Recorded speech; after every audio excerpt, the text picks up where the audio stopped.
Thinking about leaving this, wonder if I'll be missed. Thinking about what we will lose without the charm and blues. Let's talk about broken love, the one we always had.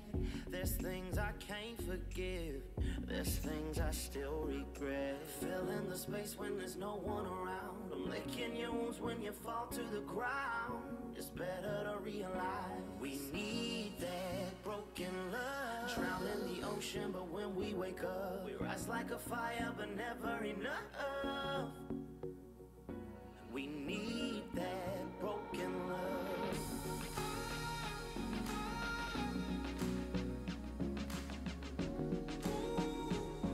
We need that broken love.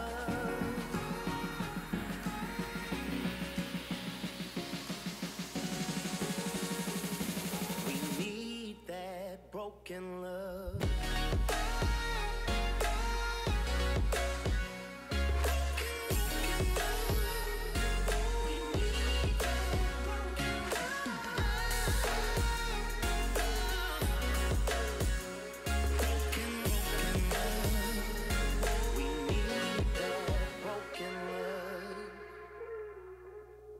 Sunday mornings in our bed, don't remember what we said. Supposed to talk it out, but we made love instead. And all because this broken love has got a hold on me. You're all I'm thinking of. You hurt so tenderly. Filling the space when there's no one around. I'm licking your wounds when you fall to the ground. It's better to realize we need that broken love. Drown in the ocean, but when we wake up, we rise like a fire, but never enough. We need that broken love.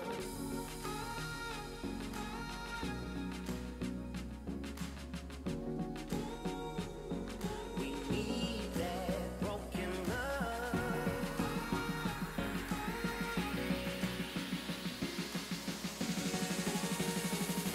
We need that broken love.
I know your love is just around the bend. When you stand so close, you save me. And two hearts beating, where people see nothing, where people see nothing, where people see nothing, where people see nothing, where people see nothing, where people see nothing, where people see nothing, people see nothing, people see nothing, people see nothing, people see nothing, people see nothing, people see nothing, people see nothing, people see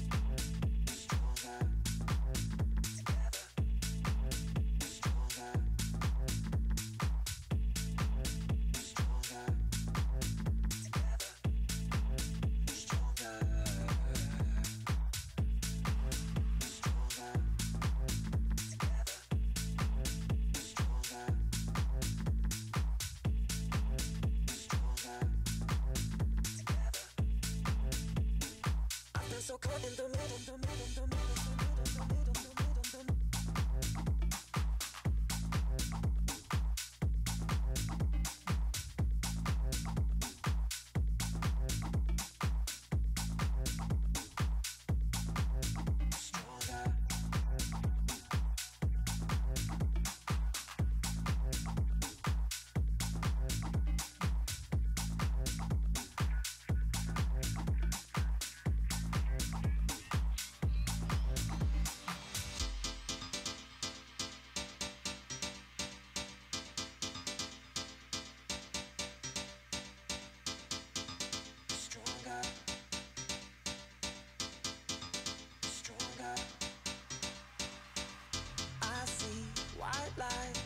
Reflecting in the night, my soul feels numb. But lately, when I hear your voice, people say it's nothing, but all I hear is something that saves me. Oh, why do we keep fighting? Our love, our love. Oh, 'cause when we are together, we're stronger, stronger.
Ask everybody to get seated.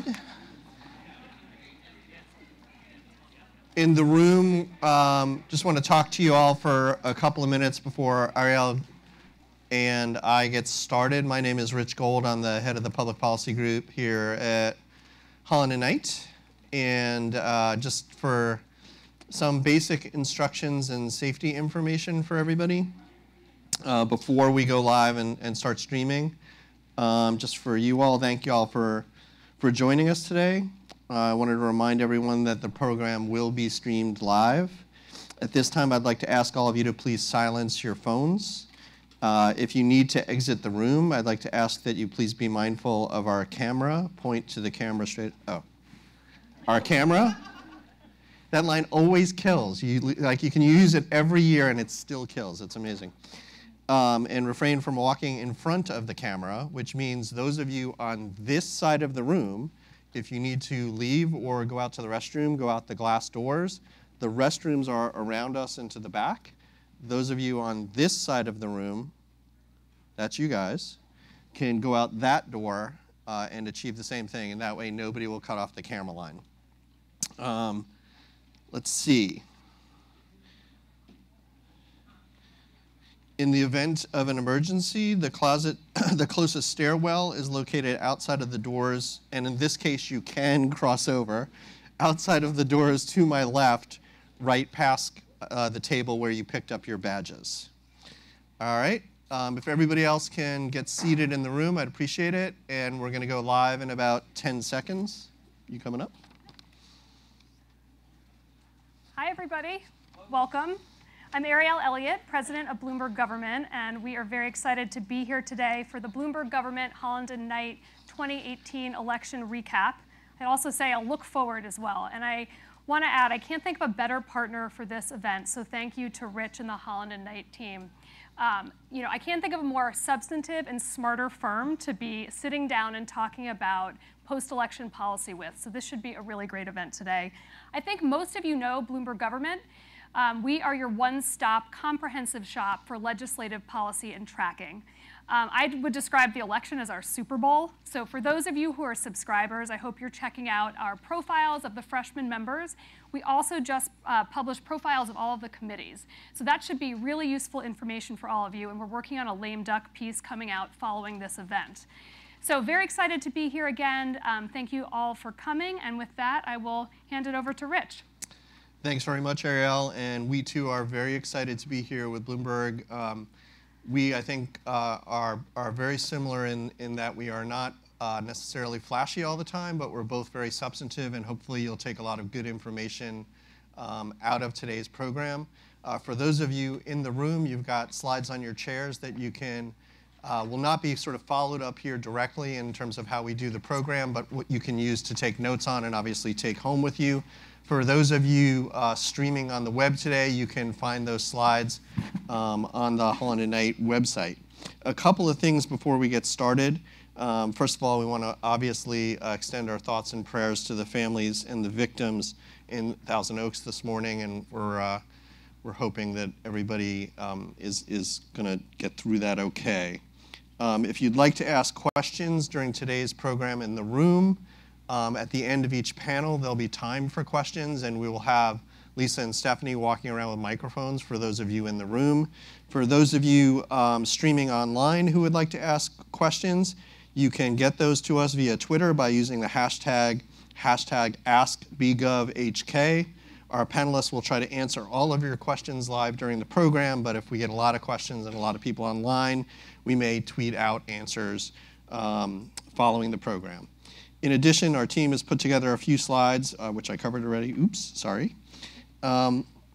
Lastly, the program will be recorded and will be posted online probably tomorrow sometime if you want to go back and see anything you missed or just fast forward through this introduction. With that, I'll get started before I hand off to Greg.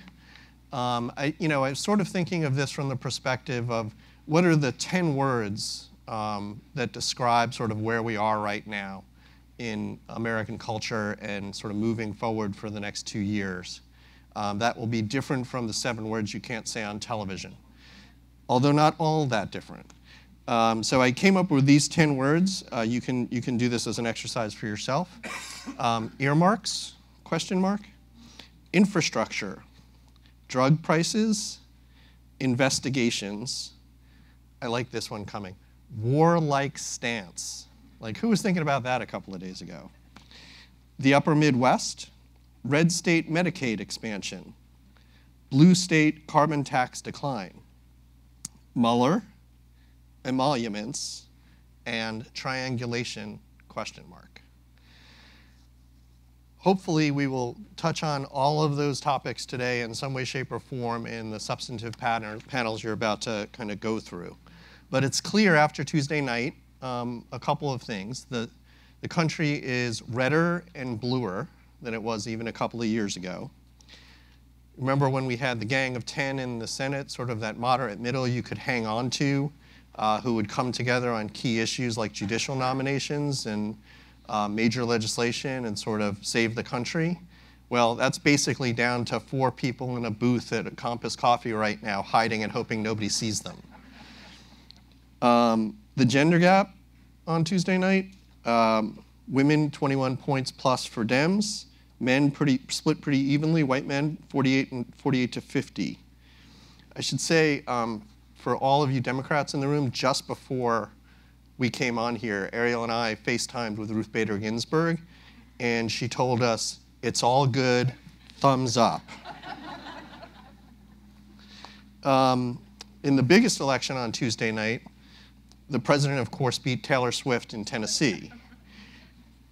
The other sort of concept that's big from Tuesday night, obviously, and that we're going to see a lot of impacts for going forward over the next 2 years, 100 women entering Congress for the new Congress. First time in the country's history. We'll be seeing that, and very diverse women at that. This is now definitely, without question, the Trump Congress.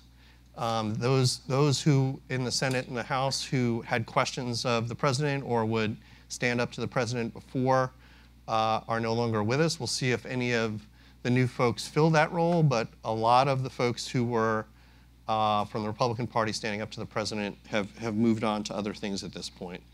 And lastly, in the investigation space, both for industry and the White House, the next 2 years are going to be a throwback to before 2010. For those of us in town who have allowed our oversight and investigation muscles to weaken a little bit, you will be exercising them quite a bit over the coming couple of years. And certainly for the White House, walking in to a document retention request on a morning basis, on an every morning basis, and dealing with subpoenas is going to be the new normal. So with that, let me hand over to Greg, who will sort of do an introduction on the political background and everything that happened Tuesday night, and we'll go from there. Thank you. Thanks. All right, thank you. It's a very good rundown. I think my work is done. I don't know if I'd need me to hear, but thank you very much for the introduction and for being here. I just got off the train from New York, and I'm still sleep deprived, so if I sound as intelligible or unintelligible or as inarticulate as Charlie Brown's teacher, please forgive me. So what to say about the 2018 election, the midterm election, 2 years after Donald Trump got elected and 2 years before the next presidential election. Unlike the 2016 election, the 2018 election produced a result that was anticipated. I think Democrats won control of the House, Republicans kept control of the Senate. And in fact, I think the most surprising aspect of Tuesday's election, especially when you compare it to the 2016 election, was that there were few surprises. So in midterm elections, as you all know, the party opposing the White House almost always gains ground in Congress because the energy and the enthusiasm of its voters usually exceeds the energy and enthusiasm of the voters of the party defending the White House. It was a good night for Democrats. They made a net gain of around 35 House seats. They won some governorships from the Republicans. They were less successful in the Senate elections, although that comes with an asterisk, which I'll explain in a couple of minutes. Republicans made gains there, of course, but I'll explain why that was sort of expected as well, even though the White House's party often or always loses ground in Congress in midterm years. While the election results weren't that unusual, the high voter turnout was. We had clues of this going into the election by what people were telling pollsters about their level of interest in the election. According to the Bipartisan Policy Center, at least 44.5% of eligible voters cast a ballot on Tuesday. That may not sound very high, but for a midterm election, that is. And that number is going to go up by probably a few more percentage points because of states like California and Arizona and Washington that either have a lot of absentee ballots or vote by mail, and that takes a long time to count millions of votes. So we still have millions more votes to add, and we still have maybe 12 to 15 uncalled races. So we'll get kind of final turnout numbers in a few weeks. The voter and and in many of these, some of the constituencies, the turnout we know was so high that it even approached a presidential level, kind of turnout, which is very, very rare. Tip O'Neill had a saying that all politics is local, but I think the 2018 election kind of continues a trend of recent elections that lead me to believe that maybe all, or at least most of the politics is national. This was an election of partisan realignment. More states and more congressional districts, with some exceptions, came into greater partisan convergence between how they vote for president and how they vote for Congress. We're seeing a lot less ticket splitting, a lot more straight ticket voting in races for, in states in voting for House and the Senate, even down ballot races, compared to how they vote for president. You don't have as much ticket splitting as you used to when you vote for a candidate of one party for high office and a candidate of a different party for another high office. The two political parties are this is happening because I think the two political parties are more ideologically distinct than ever. There isn't a lot of partisan crossover between the two parties. Rich was alluding to this just a minute ago. Even the most conservative Democrat is to the political left of the least conservative Republican. I think Joe Manchin is still to the left of Susan Collins. Back in a generation or two ago, you had a lot more crossover. You had a lot of conservative Democrats and moderate and liberal Republicans from the Northeast and the Midwest, conservative Democrats from the South. You don't really have that anymore. Kind of the middle has been hollowing out. The center has not really held. It seems like politics and elections are becoming, for the Senate and the House, more nationalized, more professionalized. It seems like the stakes are a lot higher.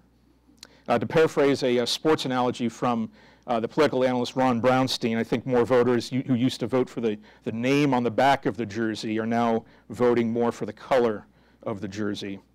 The election on Tuesday, I think, underscored and even exacerbated some big divides in the country between urban suburban America and more exurban rural America, and between constituencies with higher levels of formal education and constituencies with less levels of formal education. It really seemed like at times I was covering two different distinct elections in two different countries. The House races in politically competitive suburbia, well-educated areas, and Senate elections in more rural and culturally conservative and very Republican states.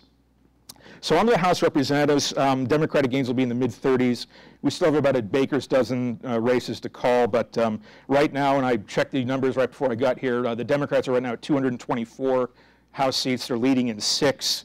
The Republicans are at 197 and leading in 8. So if you give them all the seats in which the respective party is leading, that comes out to a House in the 116th Congress of 205 for the Republicans and 230 for the new majority Democrats. The current House is 240 Republican and 195 Democratic. So the new Democratic majority will be smaller than the current Republican majority that's about to be superseded. So that's an above average gain, mid-30s for the opposition party in a midterm like this. In midterm elections since the end of World War II, the average result is a loss of 26 House seats for the White House's party in those midterms. So Democrats top the average. The results would put Nancy Pelosi in position to reclaim the speakership she previously held for 4 years, that we won't know the outcome of that for another few weeks. There's the big vote for Speaker in January, but there's also the vote in the caucus in a few weeks. I'll be looking forward to both of those. Key gains for the Democrats, they made a net gain of 4 in New Jersey, where the delegation is going to go down to 1 Republican and 11 Democrats. Pretty stunning. Chris Smith will be the only Republican in that delegation. I would note that Leonard Lance, who was one of the Republicans who was defeated, along with Dan Donovan of Staten Island, not too far away, who also lost, were just 2 of the 5 Republicans who voted against the Obamacare replacement legislation and the Republican tax cut law. And they still both lost despite those party bucking votes. just those two districts politically competitive and probably not as pro-Trump as they were in 2016. The Democrats made a net gain of 3 seats in Pennsylvania, where they were aided by a new congressional map friendlier to Democrats than the map that was used in the 2016 election, drawn by Republicans. The state Supreme Court struck that down. It could have been a much worse day for the Republicans in Pennsylvania because they won 3 very close elections. They also lost 3 key seats as well.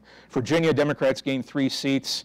Barbara Comstock of the 10th District lost, Scott Taylor in the 2nd District in southeastern Virginia, and then probably most prominently Dave Bratt losing to Democrat Abigail Spanberger in the suburban Richmond District, the district that Bratt unseated Eric Cantor, then the majority leader 4 years ago. Even 4 years ago was seen as sort of a safe Republican seat. Pretty stunning that in a 4-year span the House majority leader loses in a primary and then his vanquisher then loses to a Democrat in a district that has such a Republican orientation.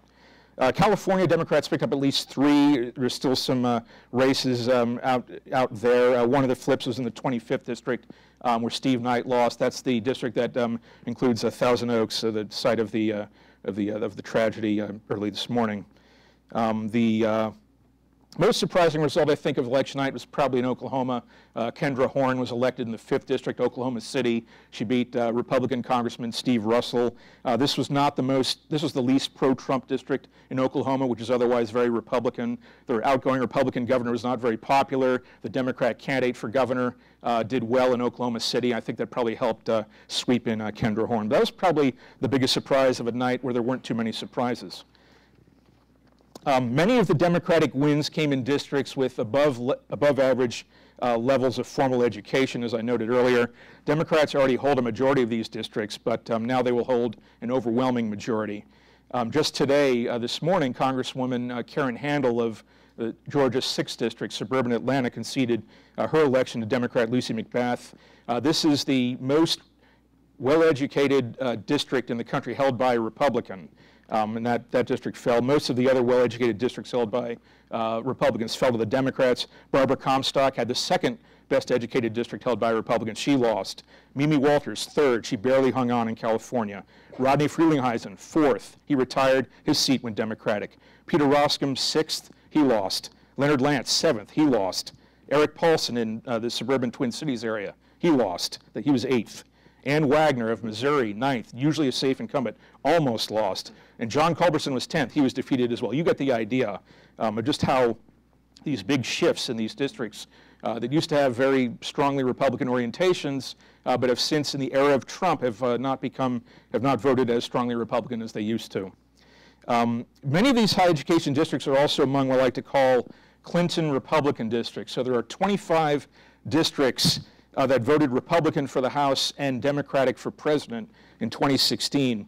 Democrats won at least 17 of those 25 back on Tuesday. They may win as many as 21 if you include some uncalled races. A big story of the election was, as Rich alluded to, the record number of women who ran and won. With some uncalled races, it's clear we'll have over 100 women in the House for the first time in history. That is a milestone and does easily top the record of 85 in 2016, but it's still less than 1/4 of the membership at 435, still far below the population share of women in the country, but still gains. Gains have been steady over the year. This was a bigger than average gain, but still just below 1/4 of the membership in the 116 Congress. It wasn't so much the year of the woman, as some said, but the year of the Democratic woman in a year like this. For the partisan gap between Democratic women and Republican women widened significantly. Right now, there are 61 Democratic women in the House and 23 Republican women. The next Congress, the Democratic women are probably going to be in the mid-80s, and the Republican women are going to be down to, I think, maybe under 15. That's how wide the gap is going to become now. It'll be interesting to see how House Republicans kind of respond to that, because they don't really have the political infrastructure that the Democrats do, like Emily's List, for example. Really interesting to see how they kind of respond to that kind of the widening gap between Democratic women and Republican women in the Congress. Some first-term members, incoming first-term members worth mentioning, Sharice Davids and Deb Haaland of Kansas and New Mexico, respectively, become the first Native American women to serve in Congress. Rashida Tlaib in Michigan and Ilhan Omar in Minneapolis will become the first Muslim women to serve in the Congress. The incoming first-term women include some young members. Alexandria Ocasio-Cortez, you know about her when she unseated Joe Crowley in the primary in June. That was basically the real election in that overwhelmingly Democratic district in the Bronx. She becomes the youngest woman ever elected to Congress at 29. Abby Finkenauer of Eastern Iowa, also 29, about to turn 30. She'll join the Congress as well. They were both younger than the current record holder, Elise Stefanik, elected at 30 in 2014 and who continues to serve in New York. Katie Hill, who unseated Steve Knight in California, the 1,000-vote districts I mentioned, she's 31. Lauren Underwood, a registered nurse who won an exurban Republican district in the collar counties of Chicago, she's 32. Zoe Torres Small was just declared the winner in southern New Mexico, a Republican district. Trump won by 10 points. Democratic pickup, she's just 34. Haley Stevens, who worked on the Obama Auto Task Force, she was the chief of staff of that effort. She won a historically Republican district in suburban Detroit, parts of Oakland and Wayne County. She's just 35. And Abigail Spanberger, who I mentioned, is just 39. I also note Spanberger because she also didn't commit to supporting Nancy Pelosi for Speaker. And as I mentioned, it's going to be very interesting to see how those votes play out in that election. Looking over to the Senate, as it stands now, 51 Republican, 46 Democratic, 3 uncalled. The Arizona race, Martha McSally, Republican representative, has a slender lead over Democrat Kyrsten Sinema. They added a few votes to the total in the last 12 hours or so. McSally's up by about 17,000 votes, and it's about 1 percentage point, but they still have probably hundreds of thousands of votes to count, absentee ballots and such in Maricopa County in and around Phoenix. Even if McSally somehow loses that, she could still be joining Sinema in the Senate because John Kyle, who succeeded John McCain on an interim basis, isn't going to serve through 2020. And so when he resigns, I would expect the Republican governor to appoint a McSally if she loses to Sinema, but certainly some other Republican if McSally wins that seat. Florida Senate race, still technically uncalled. It's going to go to a recount almost certainly. Recounts don't really change the result. I expect that Rick Scott's going to hang on to his lead. It's 40,000 votes. While it is out of 8 million, it's still 0.4 percentage point. Recounts just don't shift results like that, 40,000 votes. So I think that Rick Scott will be declared the winner. We'll know, I think, Saturday whether we officially get a recount. And then there's the Mississippi Senate race going to run off right after Thanksgiving. I expect Cindy Hyde-Smith to hold that seat. So if it looks like the Republican advantage in the Senate in the 116th Congress is going to be either 53 to 47 or 54 to 46. So why did the Republicans gain seats in the Senate in the midterm election year when you're supposed to lose seats? Well, they had the short answer is luck. Republicans were the beneficiary of one of the most politically lopsided Senate election maps in history. 35 Senate elections, Democrats had to defend 26 of them. The Republicans just 9. 5 states, there were 5 states where Democrats were defending seats where Trump won by at least 18 points. Republicans only had to defend 9 seats. You look at the states where Democrats won Republican-held seats. North Dakota, Heidi Heitkamp lost to Kevin Cramer, who was basically an incumbent. He was elected by the exact same constituency as Heidi Heitkamp in the same election year, 2012. She lost by 11 in a state Trump won by 36. Indiana, Joe Donnelly lost to Mike Braun by 7 points in a state Trump won by 19. Missouri, Claire McCaskill lost by 6 in a state that Trump won by 19. I wasn't so shocked of these losses. I guess I was a little bit surprised maybe by the margins by which maybe Donnelly and McCaskill in particular lost. I thought those races would be closer. And then Florida, where Trump won by 1 point, I think that has to be the most disappointing result, that in the governor's race for the Democrats, particularly when they made so many gains elsewhere. That has to be a very bitter disappointment, especially the Senate and governor's races there. So you had Republican Senate candidates winning in Republican presidential voting states.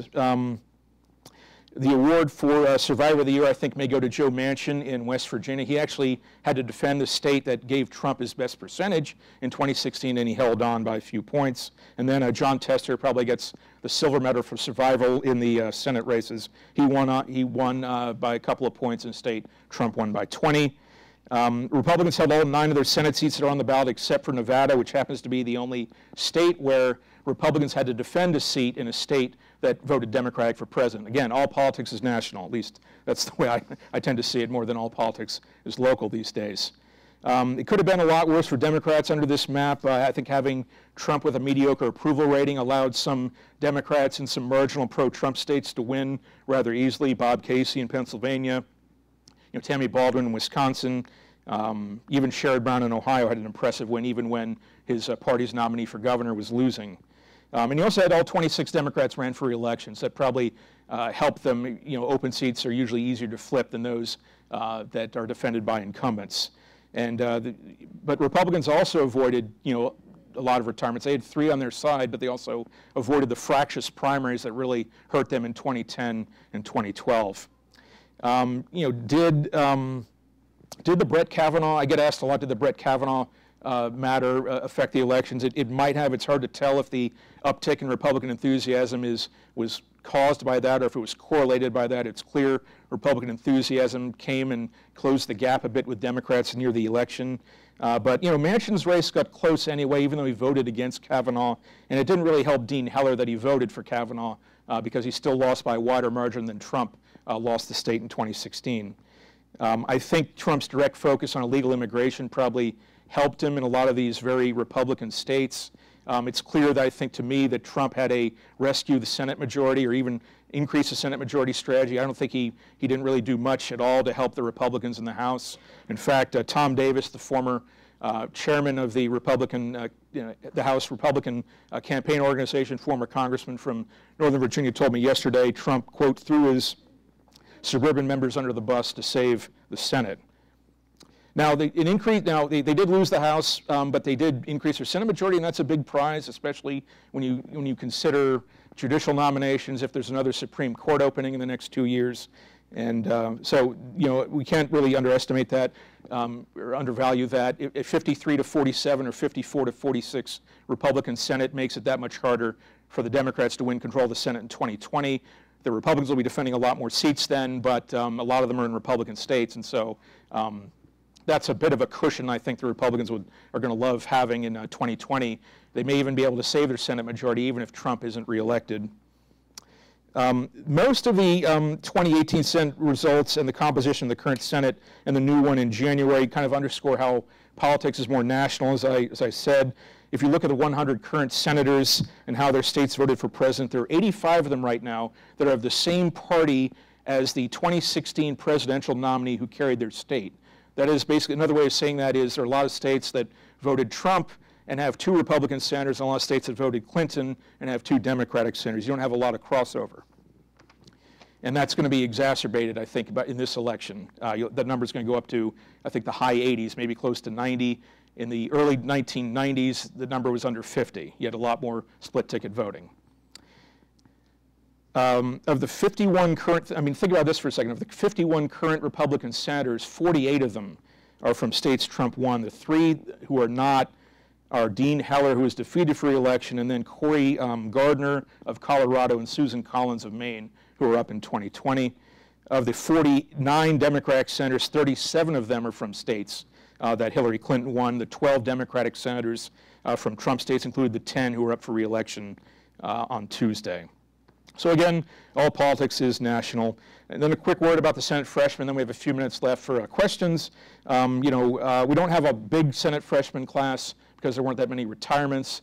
Mitt Romney has the cachet and the prestige as a former governor and presidential candidate, where he'll gain command and garner far more attention than a typical freshman senator or even a typical senator.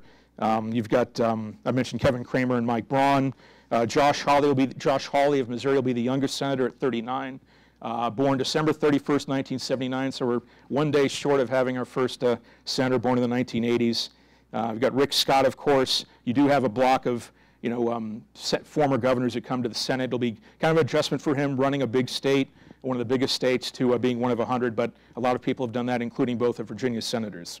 So then Sinema and McSally, they'll kind of fit right in because they both have House service under their belts already. So we'll wait and see how that Arizona race comes down.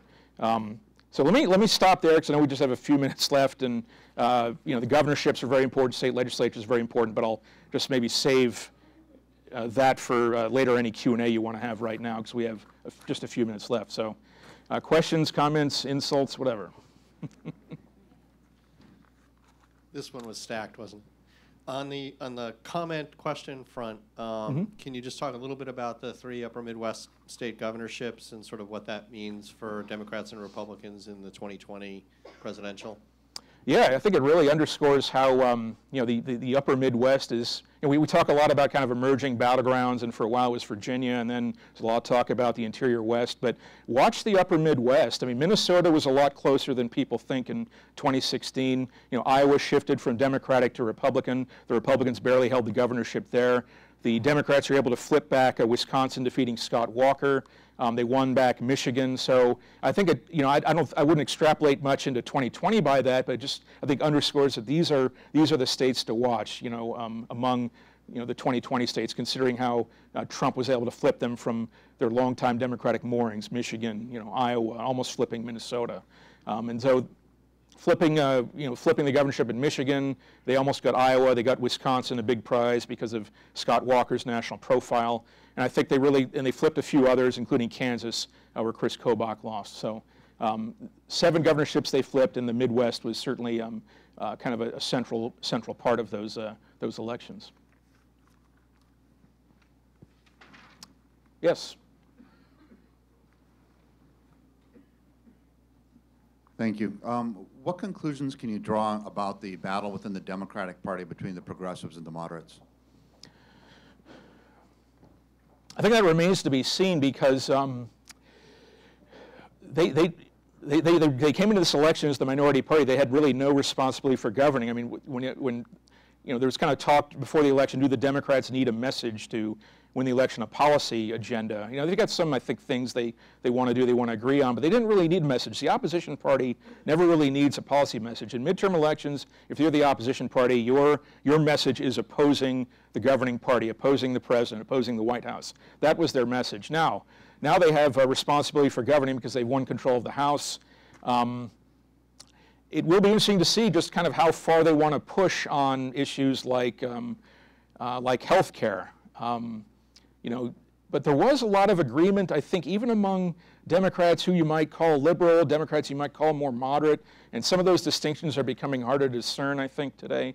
But even among Democrats of all ideological stripes, there was kind of they were kind of speaking a lot of the same language, especially on the health care. I mean, you had my home district, Virginia's 2nd district, where Elaine Luria beat Scott Taylor in Virginia Beach. Elaine Luria came out for a Medicare public option. I'm not sure that many Democratic candidates from Republican-leaning districts might have done that too long ago. So the fissures between the party will become more evident. The fissures within a party become much more pronounced when they're in the majority party and they no longer have the luxury of being the minority party and can oppose everything. So they will develop. I mean, they have the long-standing ones in the Democratic Party have usually been on trade.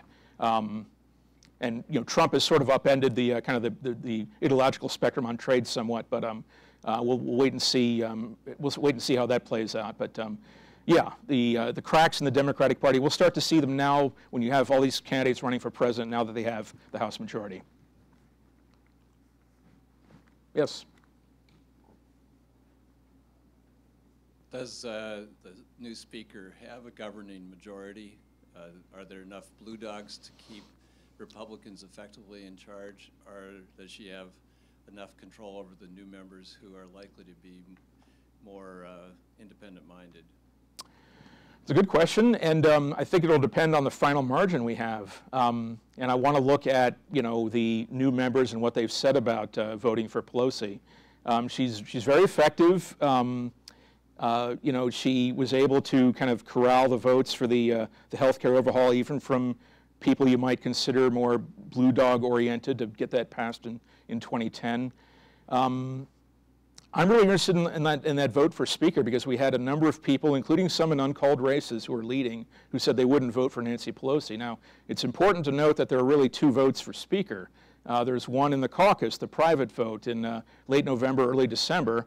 I suppose you could vote against Nancy Pelosi in that election and tell your constituents that you voted against her, but the big vote that everyone's going to care about is that big public vote the first week of January. And I'm going to be counting up the number of Democrats who've either said they wouldn't vote for Pelosi or have previously voted against her, and there are a few current members who have. Kathleen Rice of New York, Jim Cooper of Tennessee among them. But the big question for me is, like, within the caucus also, there's no top challenger to her. So I fully expect she would be the Democratic nominee for Speaker if she wanted it. But the question is, does she have the votes to get a majority? And in the election for Speaker, you need a majority of those present and voting. So if all 435 show up, 218, she'll probably have about 230 Democrats, which means she can only afford to let 11 or 12 go. That's pretty narrow. So there's certainly some Democrats out there who said fairly emphatically, I will not vote for Nancy Pelosi. Yes? The fact that we're going to have an election decided by ranked choice voting in Maine, does that make ranked choice voting more or less attractive to other states that might be thinking about it? I love that question because I love delving into the weeds of the election. So Maine has this system of elections and for elections called ranked choice voting. So it's sometimes called instant runoff voting, where if you have 3 or more candidates in a race, and this happened 2 nights ago in Maine's 2nd district. You had a candidate with 46%, a candidate with 45%, another third-party candidate with 9%. What happens is you need a majority of the vote plus a majority of the vote to win, and if you don't, the votes for the third-party candidates get redistributed based on their second choice. And so what's going to happen in the next few days is that they're going to find out in this Maine race who was the second choice of these people who voted for the third-party candidate, these 9% of people. And so those votes are going to get redistributed the next few days to either Bruce Poliquin or Jared Golden. I think Golden's still, well, they're pretty tight right now. Golden was up, and I think Poliquin pulled ahead a little bit. Maybe it's reversed. I don't know how attractive it's going to be. Among the good government community, it's very attractive, but I write a lot about redistricting, and a lot of these political process issues it takes a while for them to kind of get the hang in some of these states, just because they're not the sexiest issues in the world. They're political process issues. But we're starting to see more states kind of pass through referendum or initiative, redistricting reform, and maybe some other states will take a look at this and decide that maybe we should have ranked choice, or maybe we should try it out ourselves. So, but the short answer is I'm just not sure, because it's not the type of issue that kind of attracts kind of the big voting audience. So, but I like it. I'm really following that race really closely. So, I think we're finished. Yes. Okay. Thank you. Sorry I went too long.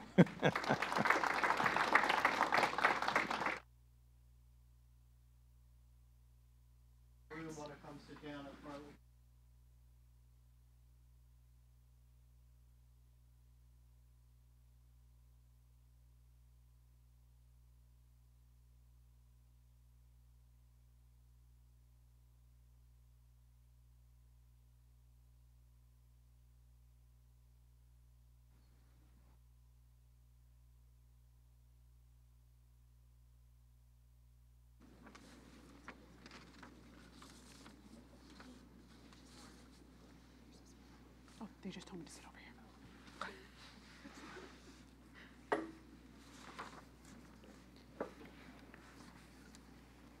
You guys good? Yep.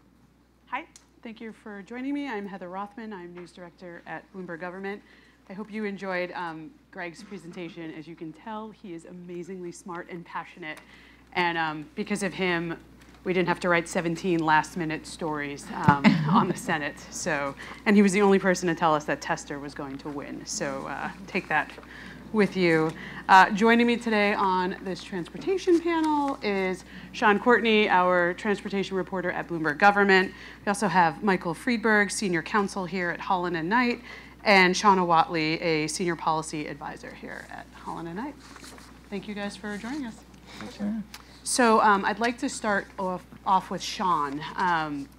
When you're looking at the committees and how congressional races came out, can you talk about the major membership changes on the House and Senate transportation committees, spanning the variety of committees, and what do you expect the policy priorities to look like as compared to this current Congress? Sure. So at House T&I, we knew that there was going to be a change at the top. Chairman Bill Schuster had announced that he was going to retire. And so it was always a question of, is it going to be a Democrat or Republican at the top? But it's going to be somebody new who's leading the committee. So because the Democrats took the House, it's looking like Peter DeFazio, who's been the ranking member, is going to take over. And then right now, it's unclear who's going to be the ranking member for the Republicans. So Jeff Denham and Rep. Sam Graves, Denham's from California, Graves is from Missouri, are both interested in the position, but Denham was in a really tight re-election race. He's right now leading, but the race hasn't actually been called.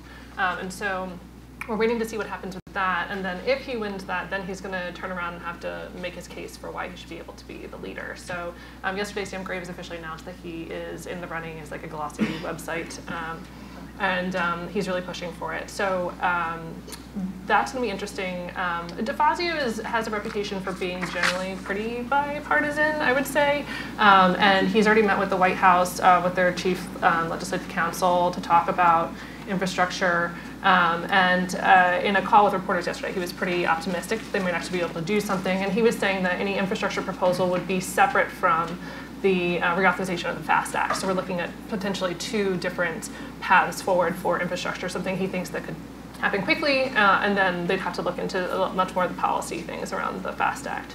If we go over to the Senate, there's also a change up there. As was mentioned earlier, we're not sure what's going on with Bill Nelson, but Greg made it sound like it's not looking so good for him. So, so that would mean Nelson, who's been the ranking member, would be out. So who's next in line? Senator Maria Cantwell from Washington is next in line. She's currently the ranking member on energy and environment. I think I have that right. Yeah. Natural resources. Sorry, I'm constantly confusing my various committees. So if it's not my committee, I don't know it. So she's over there right now, and she's playing respectful and a little coy, I think, just to not step on any toes. But the understanding is that she would very much like to switch over to commerce. It's considered a little bit more high profile. She's from Washington, so she's Boeing, so she has some interest in her home state that would be well served by her being the ranking member there. Senator John Thune, who's been the head of the committee, is he's not term limited, but because he is looking to run for the whip position, he would have to give up his committee chairmanship. He's in the highest level Republican leadership you can have and still be a chairman of a committee. So he would give up commerce, at least for the chairmanship, and move over hopefully for him to whip. And then it looks like Roger Wicker would be the next in line for Mississippi. And then Thune will have his pick of subcommittees, which a lot of people are interested in because he's still going to be a major player and he's in leadership. And so my money is that he's going to go for the technology and subcommittee, but we'll see what happens there. But yeah, so and it's unclear, where Wicker stands on some of these issues. If he'd be interested in an infrastructure package. He's from a more rural state, wasn't really necessarily a proponent of the Trump plan because there was concern that some of these public-private partnerships wouldn't benefit rural states. So. Yeah, we'll see what happens there. I know they want to do some interesting things on commerce side, on like internet, security issues. So. Yeah, we'll see what happens. So we sometimes joke, or often joke, like, hey, it's Transportation Week, and it's always Transportation Week, or we're 2 weeks away from Transportation Infrastructure Week. Right, yes. It's always Infrastructure Week here. But yesterday we did hear the president during his press conference talk about how infrastructure is an area that he can work with Democrats, and he might have a better chance doing that with Democrats in the House. Do you see issues surrounding the infrastructure debate that can move, and can the president work with the House, and then can the House work with the Senate? Like, what do you guys see as an actual realistic goal for the next Congress? Well, I mean, one of the things that we have seen, it seems like all the major players are singing from the same hymnal. So I think we have an opportunity. I think everyone wants infrastructure to move. It's the same issue as when President Trump came into office, though. How are you going to pay for it? That's the big issue. That's the big challenge. And so I don't know for sure if folks will agree to what mechanisms or tools that will be used to finance an infrastructure project. I do think there were some successful ballot initiatives across the country to show that folks on the regional and state and local level are interested and supportive of transportation and trying to build out new infrastructure. And so that may trickle up to Washington and looking at some options. But I think that's the biggest issue. How do we pay for a major infrastructure proposal? The Democrats back in March proposed like $1 trillion project. I don't see how that happens, but and then obviously the president did $200 billion, but that was more leveraging, and the Democrats aren't in support of that. So I think that's going to be the biggest challenge. I don't know if you have anything. Yeah, I don't think we're going to see anybody, both sides, saying we should raise the gas tax. I mean, Chairman Schuster said it; he's retiring. I mean, Chairman DeFazio, I think, would say it, but I don't think his caucus would agree before an election year. So what President Trump and Congress did last year, they deficit spend. They put it on appropriations, $20 billion in that. So I think if you could have a mix of a fee base of vehicle miles traveled, a lot of people are talking about that, kind of couching it as not as a gas tax but a user fee. That might work, and then deficit spend. Put it in what happened in 2009, what happened last 2 years. I think there is an appetite for infrastructure. And I think there's an appetite, as we saw last Congress when Republicans controlled everything, they're willing to do that. I think the Democrats are willing to do it even more. I like to say infrastructure is everybody's number 2 priority. Well, I don't think we're going to get agreement on Democrats and Republicans' number 1 priority, so maybe this will become the number 1 priority, and I do think it has a better chance than before to get it done, because what else is there? Sean, when you're walking around the Capitol and talking to folks, what do these new leaders say about President Trump's proposals to privatize roads and bridges as a revenue stream for some of this? Yeah, I mean, there's not a lot of support. I mean, not even necessarily among Republicans. The president's plan was in many ways panned. I think a lot of Republicans let the Democrats do the harsh talk, but I think there was a lot of uncertainty, discomfort, and concern among Republicans in the House and Senate about how they would actually execute the plan and who would ultimately benefit. So I think a lot of those sort of, P3s might still be, as they like to say, one of the tools in the toolbox. But I don't think it's going to be the majority of any proposal that's going to come forward. So, but yesterday in the call with reporters, Representative DeFazio sounded like he was optimistic about the president, being on board with the Democrats' proposals and how they want to approach infrastructure, and that was always sort of his initial leanings anyway. And he was kind of guided or misguided, depending on who you talk to, by some of his senior staff who are no longer with him. So maybe there's a chance that they could do something and that he'd get some more support on the Hill. And if you can get Democrats on board, then it's up to the president to bring over the Republicans. So I think you just have to have enough red meat, and the president's pushing them to go along. So. And the president does have a lot of power, as we're seeing. Like if he puts his weight behind it, he has a lot of weight there, and we're seeing by that election. That's what I think the Democrats are going to count on. Is just kind of, as Rich said, triangulation. Like work with them and then kind of force the Republicans to do it. I think they would get enough votes in the Senate if the president was on board. Right. I mean, you heard him yesterday in a press conference saying, if you didn't back my policies, you weren't on my side, and you lost. So I think that that's sort of his worldview, and that's what he's going to follow. Oh, I was just going to say that. I think, too, we did have a few victories these last 2 years where we were able to get the water done, and we were also able to get an FFA reauthorization. So there is some bipartisan, that support and that shows that they were able to work together and move some legislation. So I'm hopeful. Do you remain hopeful when you look around and you hear Democrats talking all about the investigations and the oversight that they're going to be doing of the Trump administration and the FBI building, the Trump hotel, asking for his tax returns? Mm-hmm. Do you expect the bipartisanship to break down at some point, or does it get in the way?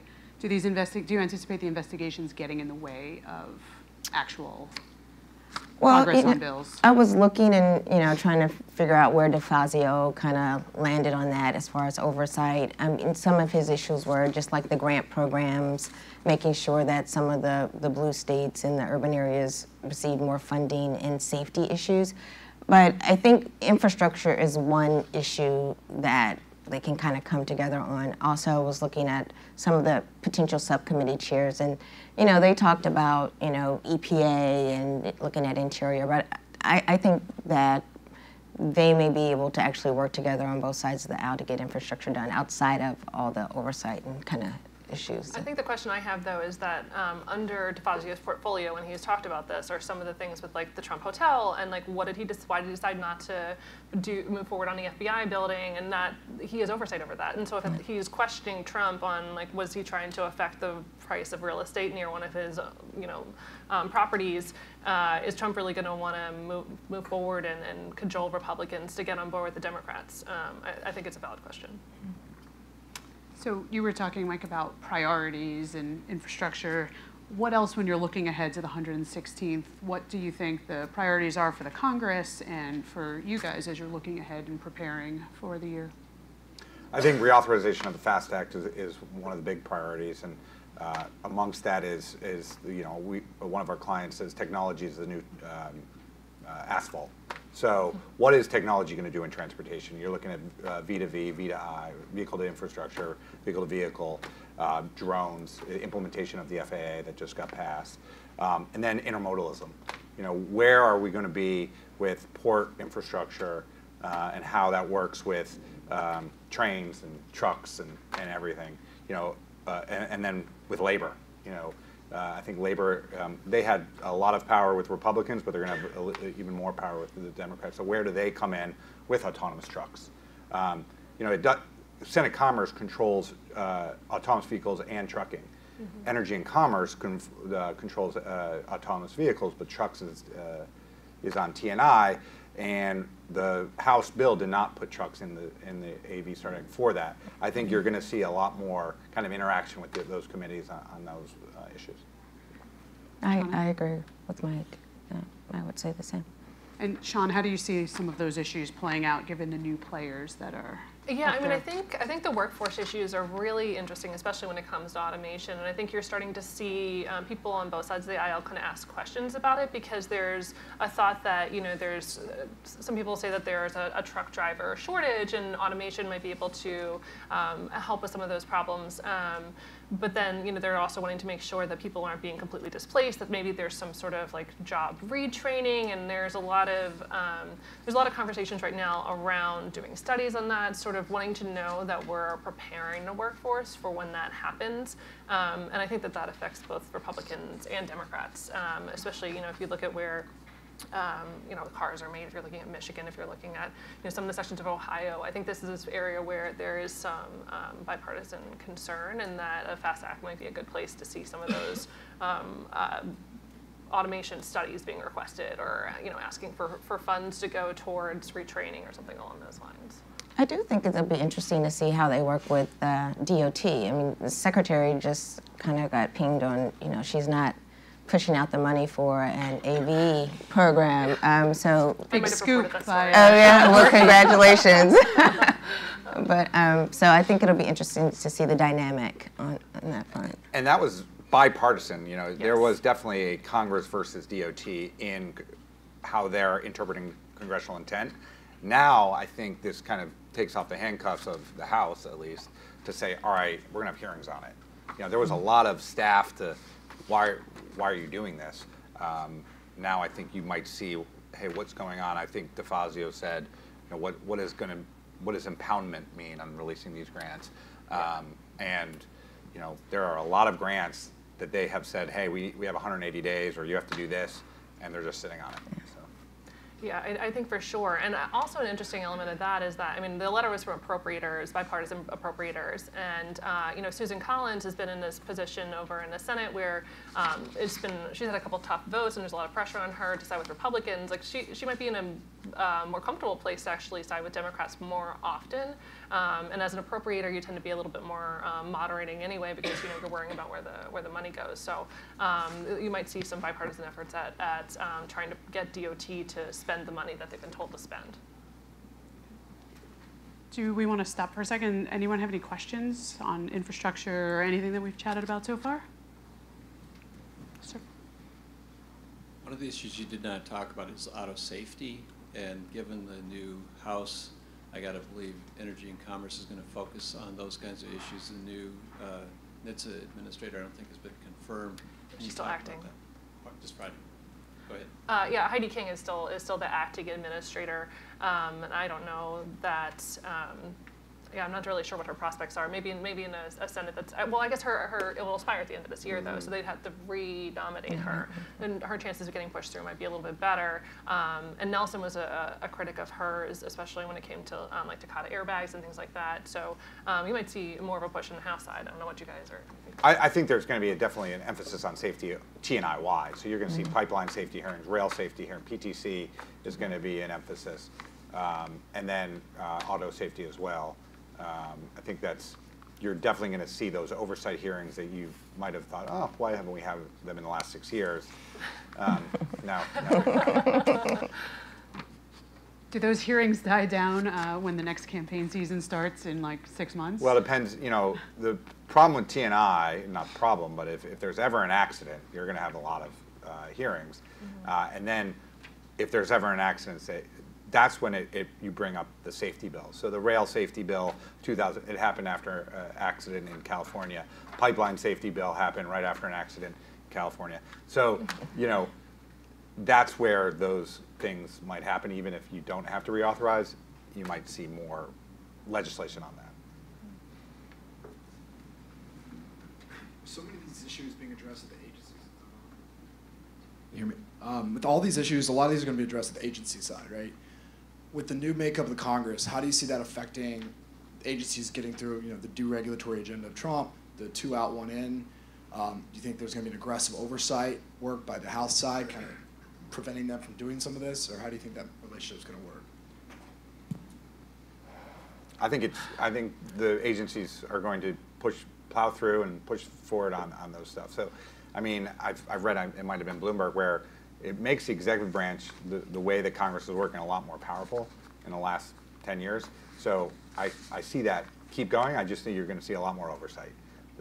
And I mean, you saw contentious, especially DOT, you saw contentious hearings already.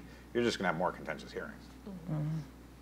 Yeah, I think some of the regulatory issues are interesting because the administration's posture has been to just try and not produce more regulations, but there's actually, especially in transportation, a real push from some industries to be regulated. Like, you look at the drone industry, they're like, please, for the love of God, we've released some of these regulations for us because they want to be able to operate. And so, you know, the administration is only, I think you can only delay so long on this, saying, oh, we're getting everything together, we're trying to study this, we're trying to understand. At some point, the rubber's going to meet the road or whatever, or take off, whatever other transportation pun you want to use. So I think some of those things, especially when there's industry backing, will start advancing. Now, what other things they wind up continuing to cut, though, and you know, as a trade-off, I think that's what Democrats are maybe looking at. I do want to bring up, and I forgot this is a non sequitur, but you know, I'm really interested to see what's going to happen with Gateway. It's a rail project, transit project in New York. Minority Leader Schumer, it's kind of his #1 thing. Trump came out against it, asked Paul Ryan not to vote for it. Frelinghuysen, Chairman Frelinghuysen, that was his #1 priority because he was from New Jersey. Now we have Chairman Lowy going on. And you know, if we're going to have infrastructure, that's a big playing card on the Republican side. You know, what's the other playing card on the Democratic side? It's you know, a wall. So how do you do that? How do you get this big piece of infrastructure that is needed for a mega region versus, you know, Republicans? There's not many Republicans left in the Northeast Corridor. There's one Republican senator, and he's not very favorable to transit. So, it's like the rail version of donor-donee states. Exactly. Exactly. We talked a little bit, you mentioned the FAA reauthorization. So it's done, right? And so what do you see as an aviation issue over the next couple of years that Congress might address, something that's outstanding or left over that didn't see any action? You know, that's a good question. I'm not an FAA expert. Our colleague is not here, but I do think Congressman Larson, I believe he'll be the subcommittee chair if things continue to move forward. He had stated that he just plans to make sure that bill is implemented correctly, and so I see that being like a top priority. I know DeFazio had said that, he's very much in support of, airports taxing, adding a tax to make sure infrastructure projects are paid for. So you might see some movement there, but I don't know if you have anything to add. The passenger facility charge, that is a big thing for DeFazio. Basically, airlines don't like it because it gets tacked onto their the ticket price, and then gets transferred over to the airports to be able to invest in infrastructure. And so for the airports or airlines, they're like, well, you're increasing our ticket prices. We don't like that. DeFazio is not game to, and he doesn't really want to consider that. He's just sort of like, that's silly, it doesn't make sense. You've raised your bag fee by $5 and everybody stopped buying airline tickets. So he literally said that yesterday. So, and he promised the airports, I was at a AAAE, the Airports Executives Association this summer, and DeFazio said he was going to get them a PFC increase if he was the chairman, or at least he would pass it through the House. And it's a user fee, that's what people would say. I think that's something that is a priority for him for sure. So privatization failed last Congress. But the industry, the airlines and the air traffic control folks, they still want something changed. They still believe fundamentally that our current air traffic control system doesn't work. So I still think there will be a push for something. What that is, we have 5 years, but is it through appropriations process? They have a lot of more power than you think. And so, if with a PFC, what's going to give to the airlines? Are you going to see something drastically changed, like what Chairman Schuster wanted? No, but you might see some kind of moving the ball a little down the field for 2023. Yeah. So we've got infrastructure, FAST Act. What's the left field transportation item that no one's talking about or isn't the top priority, but is going to have some effect and impact that people might be looking for? I think it's technology. I think the AV START Act, the Senate still is trying to get that passed in 2018 with Senator Nelson. If he loses, he might have more momentum to try to get that done before he leaves office. However, it's not. We're going to have a whole new, we're going to start all over again with new chairman, new ranking member of Senate Commerce, and then new chairman of VNC and TNI. So I think that's going to be the 2019 thing is AV.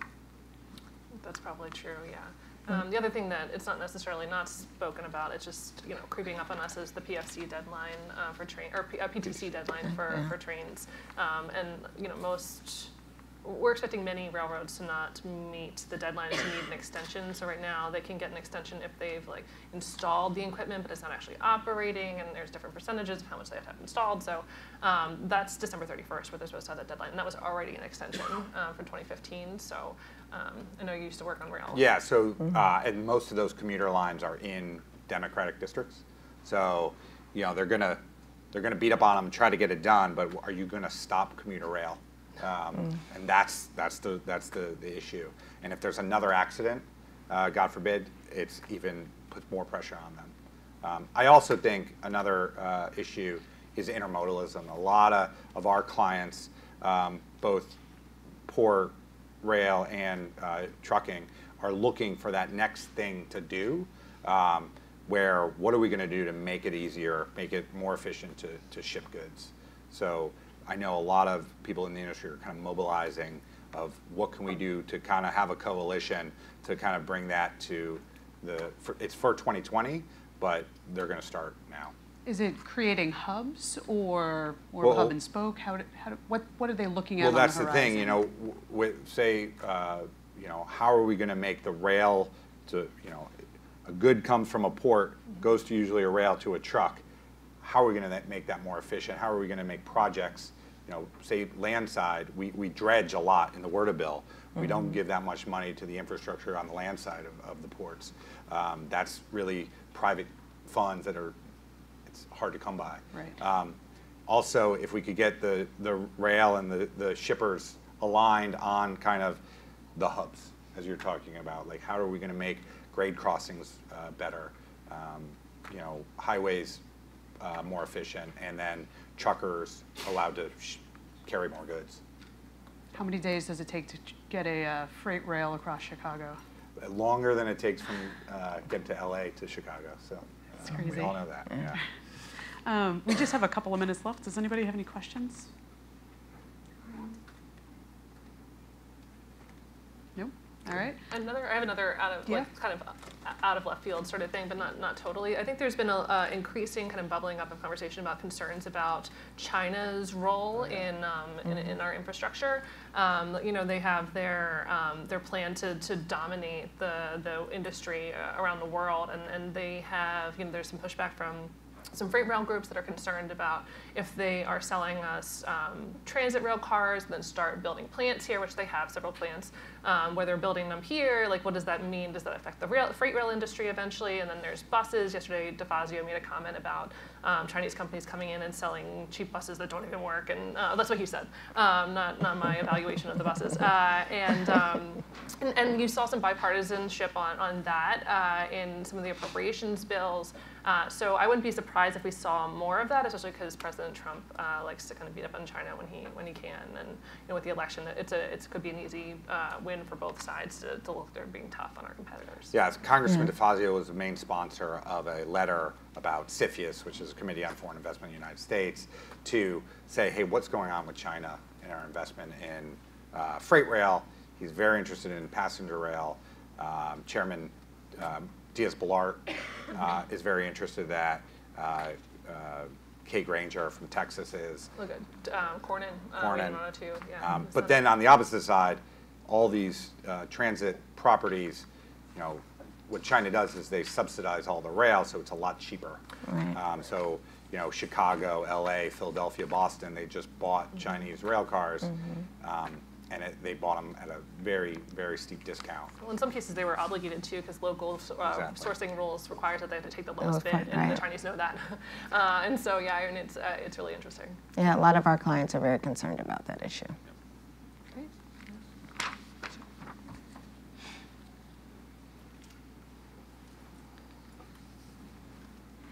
So a lot of the discussion thus far has been focused on surface transportation with good reason. And I know that we did just complete a WRDA bill, but like the FAA, there are some other things that weren't addressed, and there are going to be some new stakeholders involved in making some of these decisions. What do you think the chances are of adding water infrastructure, whether it's EPA or Army Corps of Engineers, either through a boost in appropriations or something through an infrastructure package moving in the next 2 years? I think, as you saw from what Chairman Schuster did, he loved the WRDA bill. Every time it was so bipartisan. Everybody loves those projects. And I don't think Chairman DeFazio is going to go against that. So I think you're going to see that. And then with the Army Corps always gets money in any infrastructure surplus. They got money in approps this year when they got that big plus up for infrastructure. So I think those are, if you want to say bipartisan, those are the projects that get things passed because they're earmarks. Yeah. And we didn't talk about earmarks. Earmarks, Pelosi is an appropriator. Hoyer is an appropriator. They want earmarks back. It's just how do you get it done politically? And if that happens, then fun begins. And on that note. One more in the back. One of the emerging areas is commercial space, and that hasn't yet come up. What do you guys think that Congress might do to advance commercial space in 2019?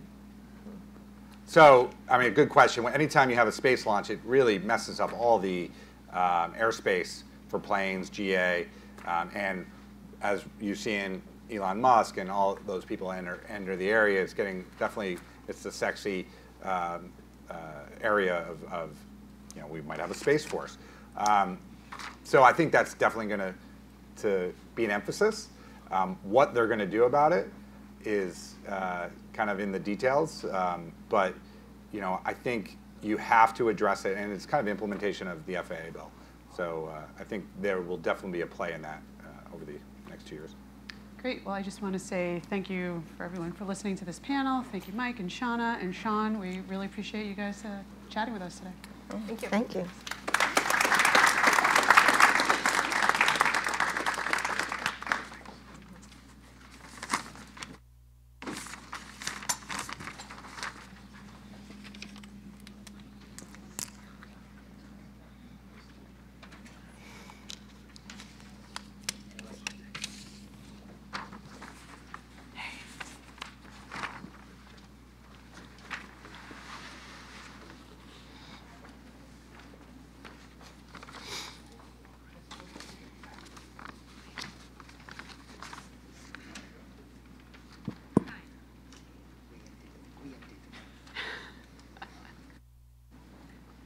It's not high.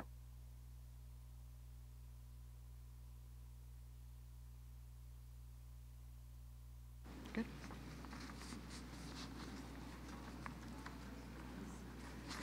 All right, so you guys are stuck with me for another 25 or 30 minutes. But this panel is super exciting as well. We have Alex Ruoff, who's Bloomberg Government's healthcare reporter. I'm super excited to see him today. He is making his return just for this event from paternity leave, and then he goes right back on it. So maybe he can tell us all about his little guy and his healthcare, perhaps. We also have Michael Werner, who is the public policy and regulatory attorney and co-leader of the healthcare and life sciences team here at Holland & Knight, and Miranda Franco, senior policy advisor in the public policy and regulation group here at Holland & Knight. So my first question on the transportation panel was so successful, I want to try it on Alex as well. Lots of changes on all of the various healthcare panels in Congress, House and Senate, particularly Ways and Means, which has a ton of jurisdiction.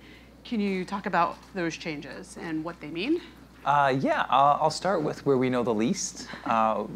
What's going on with the Senate Finance Committee is probably where there's the most unknown. If you're not familiar with this, Orrin Hatch won't be with us after next year. He's retiring. And there's this big question about who's going to lead finance. This is like Ways and Means in the House. They have a very broad jurisdiction. In the Senate, they're the Medicare, they're the Medicaid panel. They're the ones with all the money, pretty importantly, and all those pay-fors that we all love so much. So it's going to be a big question about who's going to take that panel over, and where that focus is going to be. But yeah, in the House, like you said, there's going to be, with Democrats taking control, we're going to see a lot of new people. Rich Neal is going to be over there in Ways and Means, and he's going to be pulled in a lot of different directions. The tax panel, they're going to be discussing the tax bill. He's going to be he's got a lot of very delicate matters to take over. He may be trying to get the president's tax returns, and I think that's going to be a lot of plates in the air for him that aren't even healthcare related, let alone focusing on all these healthcare other things, drug pricing issues, stabilizing Obamacare markets. I mean, he has this big, broad issue to deal with, and how much time and effort they're going to have during the kind of golden months of the next Congress is going to be a big question. But part of him is also energy and commerce. Frank Pallone's been on there for 20 years almost. I mean, he's been part of the ranking member for a long time. He's going to join back up. So it's going to be really interesting to see what they do in the House. They're going to be pulled in a lot of different directions, and it's going to be really up to see what they can actually get done and what can actually get across the finish line. It's going to really be a lot of pulled priorities. And then how do you, when you're talking about, Chairman Neal has all of these issues, how does healthcare, he's already come out and said, we're going to look at this 2017 tax law, we're going to see what changes we can try to push through. How do you get into that space with the healthcare issues? How do you make sure that your issues are at the forefront for this new, newly formed, well, not newly formed, but this new group of people running this committee? Sure. So as you were saying, Ways and Means is going to be really interesting despite leadership, because we have presumably 10 new Democrats coming onto the committee. You had, I believe it was 4 retirements. You had 3 people running for higher office. So there's a big sea change. And we're also seeing presumably more people coming in from an urban environment, sort of shape-shifting from more rural forward members. And so that's going to inform what their agenda is. I think when you look at the bigger picture of the Affordable Care Act, I think it's sort of repeal and replace is certainly off the table now with the House getting control. But what we saw on Tuesday was that healthcare was central to Democrats taking control. And so they're going to continue to leverage that. And because there's 2 fundamental sort of viewpoints between the Democrats and Republicans and how to address healthcare, it's going to create a lot of gridlock, right? So you have Democrats who believe in having some expansion of coverage, and you have Republicans who believe in choice. And because of that, they're never going to really be aligned. But what you're going to see is Dems really using the agenda to set up messaging for 2020 in terms of the big picture. And so how can we, I think what we think about is how can we inform that messaging moving forward as we look at initiatives in the next Congress. So that's the big picture. In terms of sort of the smaller picture, there is some bipartisan efforts that I think will continue of things that can move along. I don't think this was the first crack at opioids. I think Democratic leadership has already said that they didn't think there was enough funding in this large sweeping opioid package that just advanced. There's obviously a lot of interest in transparency. Michael will speak to this, but drug pricing will be front and center. And so I think thinking through the pieces of this that can actually move over the next 2 years is where we'll want to really focus our efforts. Yeah, and I'll say that in addition to the new chairs, Pallone and Neal, I think what will also be significant is the chairs of the relevant subcommittees in those committees. So when you're looking at energy and commerce, you know, there's obviously still a lot of movement amongst some of the Democrats, but it seems that, for example, if someone like Representative Schakowsky becomes the chair of the Health Subcommittee and the Energy and Commerce Committee versus someone like Representative DeGette, who also might be someone who could make a play for it, though obviously she's looking at being in the leadership, I think that'll greatly influence some of the legislative proposals that the committee puts forward and sort of the messaging that comes out of those committees. The same is true on Ways and Means. Representative Doggett, for example, has been a proponent of Medicare drug price negotiations with pharmaceutical industry, or things like compulsory licensing. Those kinds of proposals are much more likely to get a lot of airtime if he's the chair of the subcommittee versus someone else. And I totally agree with Miranda that I think we're going to see that there's going to be a big agenda in healthcare from the Democratic majority, legislative. Some of it will certainly take the form of investigations and oversight. Some of it will be, or much of it will be, about positioning for 2020, or perhaps positioning in a way that they've been wanting to do for a while, and then sort of dissecting from that what are the proposals that have some bipartisan support or support from the administration, and therefore are likely to go forward. And that's, I think, where people need to focus. Not that I want, although Greg's here, not that I want to move to 2020, but we saw a lot of campaigning around healthcare this year. Lots of phrases, single payer, and Medicare for all. And when we chatted last week, we were looking at Democrats who might win in very red states, and how does Nancy Pelosi put legislation on the floor that people are going to vote for? How much of that is a factor, and what do they bring up under those circumstances where you did have a lot of Democrats taking over seats that are not traditionally theirs? So I think Medicare for All is a great talking point, but in practice, it's much more challenging to advance. To your point, we have this centrist-based, we have a populist-based, and they want two very different things. I mean, Steny Hoyer, for example, is not a Medicare for All guy. But with that said, you have 123 House members who are currently co-sponsors of a Medicare for All bill. But what I think they try to do, I think they talk about it and they message it and they still talk about single payer, but in terms of what they would actually legislate, it's sort of this three-legged stool that was so instrumental in their campaigning, where they were talking about how do we protect patients with chronic conditions. And so that is obviously the ban on pre-existing conditions. That is the community rating, which essentially sort of prohibits health underwriting despite health status.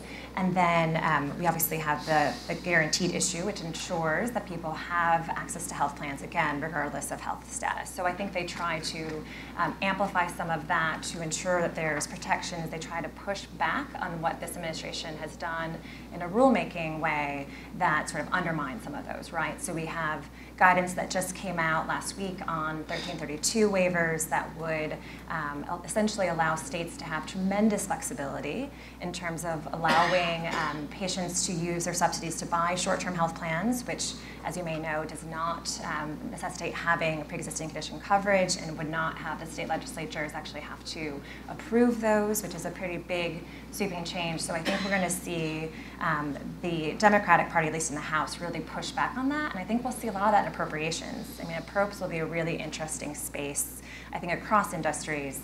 But what you're going to see is them really use riders in the House to inform a lot of that, which will be, I think, the early start of the year where a lot of this is leveraged and negotiated.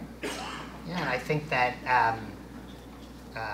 issues around drug pricing, I think, seem to have resonated everywhere. So it may be that Democrats from red states or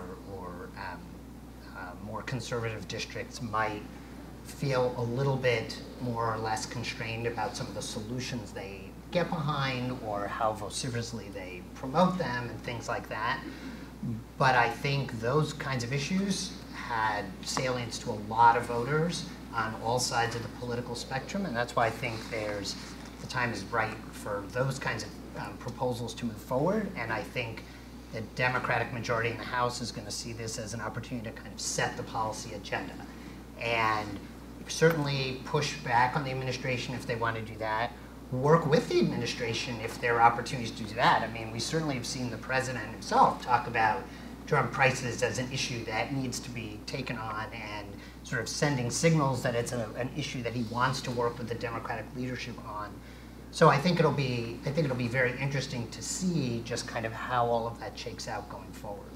Well, I think you make a good point, and to build on that, I think we're going to find out where we're going to be interested to see the dynamic of what gets picked up by the administration and how they can get that to the Senate side. I think we're going to see a lot of as we expect a lot of action out of the House, and some of it being messaging. Some of those, I think, Medicare price negotiation, like they did in, I think, 2003, it might go up, but that's unlikely to get any really serious traction in the Senate. But I think there's going to be some things, the CREATES Act work, maybe fast generics, things that have some pull in the Senate. And the question is, and it's kind of interesting, like when Peter Welch and Elijah Cummings at the beginning of 2017, went to the White House. They asked Trump to work on them on Medicare negotiation, on drug pricing, and it really fizzled out, partly because, the health priorities of Democrats and Republicans were pulled aside. It will be interesting to see. I mean, it's my expectation that they'll probably do that again. They'll probably see if they can get Trump on their side and see if the White House will use its push. And the question is, will this Senate be able to pick this up? Some of the Pharma's favorite people in the Senate, I mean, particularly like Orrin Hatch, are gone. Without Orrin Hatch at the part of the finance, I mean, is the new head of finance going to be more interested in maybe pushing back against pharma? I mean, we learned a lot this year that the pharmaceutical industry's push has somewhat of a limit, and maybe it's getting popular to push hard on them or to, to take home wins that way. It didn't let Claire McCaskill keep her space in the Senate, but it seems to be pretty popular. So I agree with that. I think that there's going to be a lot of pressure on all sides here to kind of quote unquote do something about drug prices, and that can be a lot of things. It doesn't have to be something like price negotiation by Medicare. It can be things like the CREATES Act or trying to sort of promote the entry of generic drugs into the marketplace or things like that, which Republicans have tended to find more palatable. The administration might find more palatable. I also think, to your point about friends of the pharma industry, certainly if somebody like Senator Grassley becomes the chair of Judiciary, he has, promoted things like the CREATES Act. He has not been afraid to investigate and send letters to pharma companies, asking them to justify prices for their products and use his investigative power. So I agree that that'll also be a very interesting dynamic based on whether he becomes chair or not. One of the things, Miranda, that you mentioned earlier was the changing players and the difference in some of the rural versus urban healthcare issues. You talk about what some of those big differences are, and then is there a difference when you're looking at the House and lawmakers who are just looking at a small congressional district versus what the Senate might think because they're looking at it as a whole state issue? Sure. Well, I think there's been, rural health has been a tremendous focus, I think, of all of the healthcare committees of jurisdiction. And I don't think that's going to be swept aside by any stretch, but I think we'll see some other paramount issues sort of come to play. I think telehealth remains a big focus, though, with that said, because it's not just rural health anymore. I think we're looking at ways that we can address the opioid crisis through telehealth and even e-consults where physicians can talk to other physicians to help with prescribing patterns for those that have a substance abuse disorder. So I think that's sort of a rural health issue that expands that I think everyone will continue to focus on. And then you have things like the community hospitals that have to be addressed this year, as well as the disproportionate share hospitals. So those will continue to be a focus, I think, that are usually rural things, but I think will be more wide sweeping. Otherwise, I think it gets back to your issue. If you're in a more populous area, if you are a New York member versus a rural California member, what are you looking at around this Medicare for All and sort of having single payer, and how did you message that back in your home? And then how can you come back and sort of level set your agenda? So I think your top tier issues remain the same, but I think, again, it goes back to messaging of what you said on that campaign. To add something, I found this out. I went to go do my my research here before because I wanted to talk part of Medicare for All and how it played out in this election. And in any place where Trump won by more than 10%, 0 people who ran on Medicare for All won. They all, in deep Trump country, it was actually pretty poorly done. I mean, it was not receptive. It didn't appear to be received well. I don't mean to make it about one issue. These are about a lot of things, but it really didn't. It wasn't the kind of issue that got Kara Eastman to win. It didn't get Nate McMurray there. There were a lot of races where maybe after the primary there was some expectation that these Democrats might be able to unseat in these really rural areas, Republicans, and it just didn't happen this year. There's depending on how you want to cut it, somewhere between 2 and 4 new members of Congress actually ran on Medicare for All platforms, so it's actually pretty low. I mean, we started with like 35, and it's more like 2. One of them was a Democrat replacing a Democrat only. So it's going to be kind of interesting, the sense that this issue that kind of bubbled up, especially if there's an eye on 2020. If you have hopes in 2020, especially national hopes or Senate hopes, it doesn't seem like an issue that's winning in those areas. So it's going to be an interesting if this is a lesson learned here. Well, and I think too, when you look at this, how much we've looked at Medicaid expansion, again, Richard alluded to this on the onset. I mean, Medicaid expansion was the big winner, arguably, of Tuesday night, right? We had 3 states who elected to expand as part of their ballot. We have 3 governor races in which will sort of change the calculus, most likely of expanding access, Maine being the most notable. And so that was such a big highlight. But when you talk about Medicare for All, I could argue from a policy perspective that Medicare for All is potentially the biggest threat to Medicaid, if you really look at it from sort of a nuanced policy level. Because I don't know how Medicaid recipients would fare in a pool that encompasses, single individuals, large group employers, Medicare, the VA. And so it's just sort of an interesting paradigm that I'm surprised I haven't seen people tease out more, and what the implications of that would be. And that's why I think you might see people start talking about what Brookings has sort of outlined, which is having multiple insurance pools where you might put large employer plans and Medicare in one pool, and you might put Medicaid and folks in the marketplace and small employers and others. And so I think those are the things that people are going to start to play around with, because I didn't know the breakdown, so that's really interesting. But with that now in mind, what can we do that's sort of this middle ground that's more palatable and perhaps more achievable? Well, so interesting that the 3 states that expand, Idaho, Nebraska, where's the third one, Vermont, these are pretty rural areas, but especially Idaho, Nebraska, Utah, are very Republican areas. And as we've seen with other Medicaid expansion states, particularly during repeal, these might be conservative areas, but expansion really digs Obamacare into these states. You saw Rob Portman during repeal really pushing about that glide path for Medicaid. Once you get people on Medicaid in this program, states see big changes. And these people, there were people who are entrenched in keeping it. And you make a good point. When you're on Medicaid, particularly a lot of them, you don't pay those high co-pays like Medicare has. You have a sort of a more complete coverage. A lot of people don't understand Medicare itself is it's not a very comprehensive insurance. A lot of people have Medicare plus a supplemental.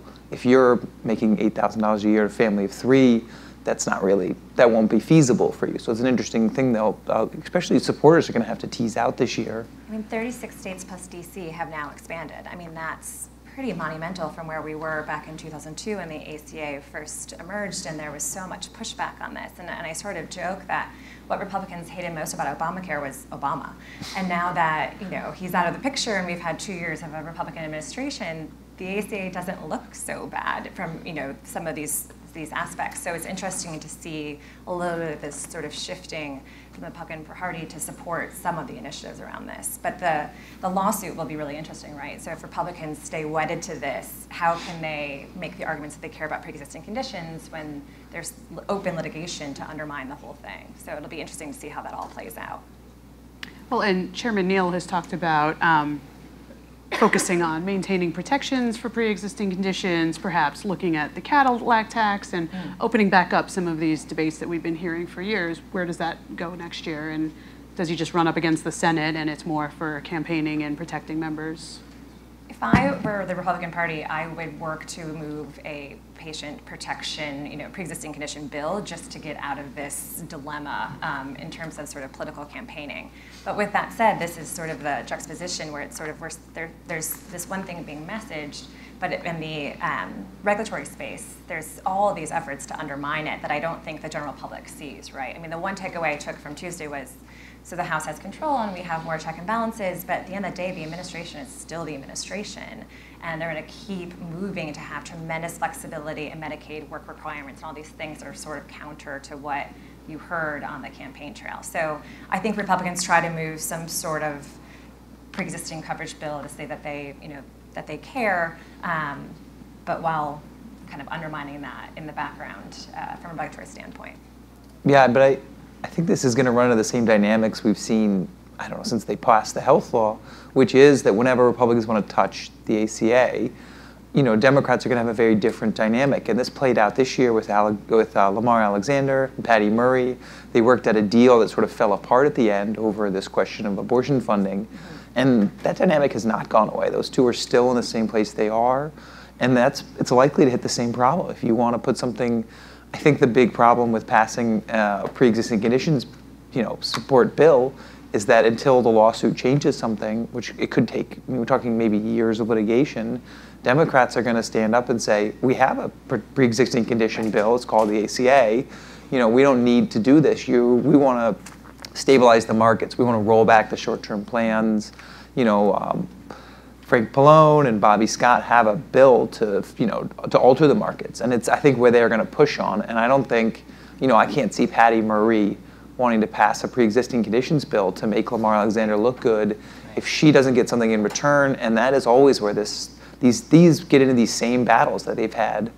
I'm sure the talking points they get to bring up all the time. I'm sure their staff loves these discussions, but it gets drawn out. And I don't know how much, a big part of the next Congress, I think, is to ask the question, how long are these two parties going to get along? A few people I spoke to in between my paternity leave times, some staff has said, we're expecting maybe 6 months, 8 months of good feeling, of wanting to get something done, of having some must-pass things to come up, to work on. But when you get towards the fall, essentially when 2020 shows up, particularly as the president and his re-election campaign starts kicking in, it's gonna pull them apart again. And they're gonna, this question is where's the ACA gonna stand there, especially if, 1 year from now, if this comes together. And we all know health policy moves at a very lumbering pace. In your slide packet is a really excellent slide on all the oversight that Holland and Knight and Bloomberg government are predicting is going to happen based off of comments from Democrats. Healthcare is a big part of that oversight. You've got Chairman Pallone for Energy and Commerce Committee. What does that look like for you guys when you're looking at the agenda for next year? And then does that help legislation moving, or does it slow it down because there's time being spent on oversight of HHS? So I'll answer from the perspective of early in my career, I was a congressional investigator. So I think that it actually, like many things in DC, can do both. And I think that it kind of depends on how it's used. So if it's used to just kind of bludgeon an agency because the chair is the chair of the committee, or the members of the committee or subcommittee are kind of ticked off that the agency has done one thing or another, then it's effective in sort of raising an issue and kind of kind of galvanizing the community of people who care about it and all of those things. If it's used to highlight a flaw in policy, perhaps the way an agency is implementing a statute that was passed, perhaps that there's this a big gap in a need that the members of the committee see that the agency isn't working on, then I think you can use it, or it is used, to highlight the policy concern, float various solutions to that concern, and try to build support around it by using the investigative process to kind of make your case in a way that it's hard to do just in terms of when you're just kind of generally talking about bills. So I think the answer to your question really is it's going to depend. It's going to depend on the agenda of the chair and the relevant committee or subcommittee. And my guess is they're going to use it for both purposes. There are going to be opportunities where they really want to make a point about something the administration has done or hasn't done, and they're really angry about it, and they kind of want to bring light to it. And then I think there are going to be times when they're going to say, you know what, we passed this bill, let's say it's the 21st Century Cures Act, or let's say it's the Affordable Care Act, and say, these were bipartisan bills, you know, you, the agency, signed off on these bills, so why do we still have this problem? And let's figure out what we're going to do about this problem. So I think it's going to serve both objectives. And I would just say from a topic standpoint, it's all the things that you assume, right? Investigating some of the things to roll back the ACA, using subpoena power to look at the work requirements around Medicaid, but then there's the external facing stuff. I mean, E&C, I think it's going to look at 340B and how hospitals are using those resources. I think finance is going to look at tax-exempt hospitals. So the oversight's not just internal. I think we're going to see a lot of external oversight as well across the healthcare industry. Yeah, I think that's going to, as you said, the dynamics can be very interesting in that work requirements is going to be a very hostile discussion. This has been, you know, Seema Verma came into CMS. This was a huge part of the way she wanted to change the Medicaid program, you know, and I think that's going to have an effect on CMS itself. There's this discussion about how aggressive this kind of investigation is and what's going to do to the agencies, and, you know, particularly like for Seema Verma, you know, how long is she going to sit through these subpoenas is going to be a big question over the next year, and whether or not she, you know, if she feels, you know, that's a way that's an aggressive versus I think like 340B is something that I think there's some, you know, there's some disagreement about it, but I think altogether that's the kind of thing that both sides probably could find a place to pass legislation if there's more discussion about it. Great. We are being told we need to wrap up. Does anyone have a quick question they want to get? Sir? What role do you think the House is going to use in employing the Congressional Review Act, and what are the issues that you see coming up that could then be put as a hot potato back into the Senate's lap? I mean, they just brought up a rule about separating out abortion billing. That's going to be, I mean, that is perfect timing here. They're definitely going to go try to bring that one up. They're going to pressure it a lot in the Senate. I would say that's probably number one in terms of timing. I think a lot of the big rules from the administration have come out so far. So most of it will probably be enrollment area or ACA focused. You know, in the healthcare sphere, you know, billing and you know, Medicare billing stuff, that tends not to draw this kind of ire. It tends to be those religious exemption, religious liberty rules, the abortion rules. Those are the kind of things Democrats will definitely want to push on.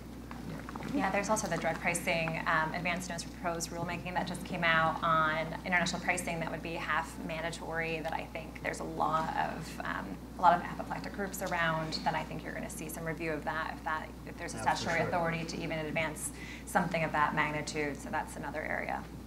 Great. Well, I just want to say thank you to Miranda, Michael, Alex. Go back and enjoy your new baby. And thank you guys for being on the panel. Thank you.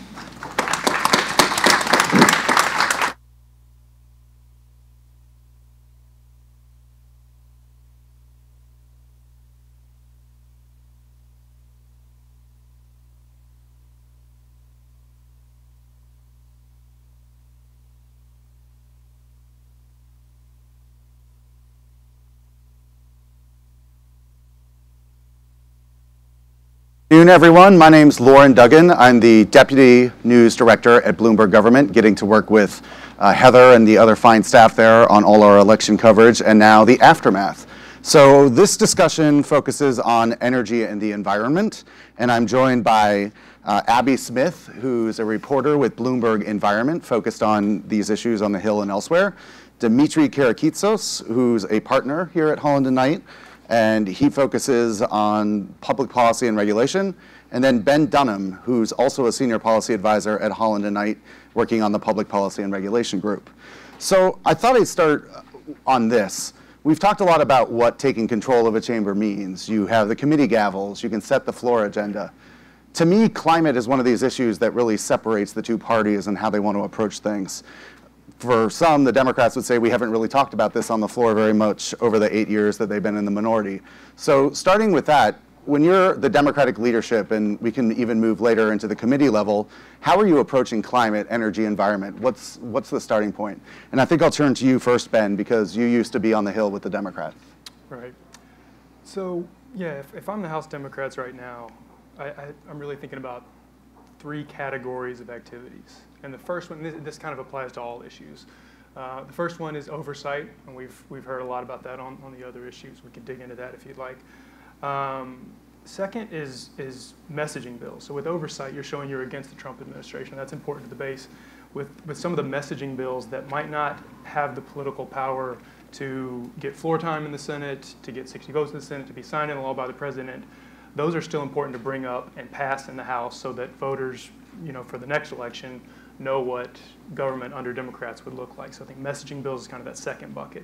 The third bucket, and maybe the most consequential bucket, would be legislation where Democrats and Republicans can work together.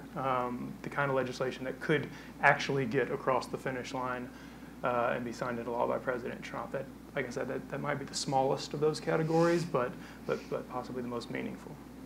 And on the counter to that, Republicans are going to be preparing a defense to this or opposition to it. So if I could turn to you, Dimitri, you used to work with Republicans up on the Hill.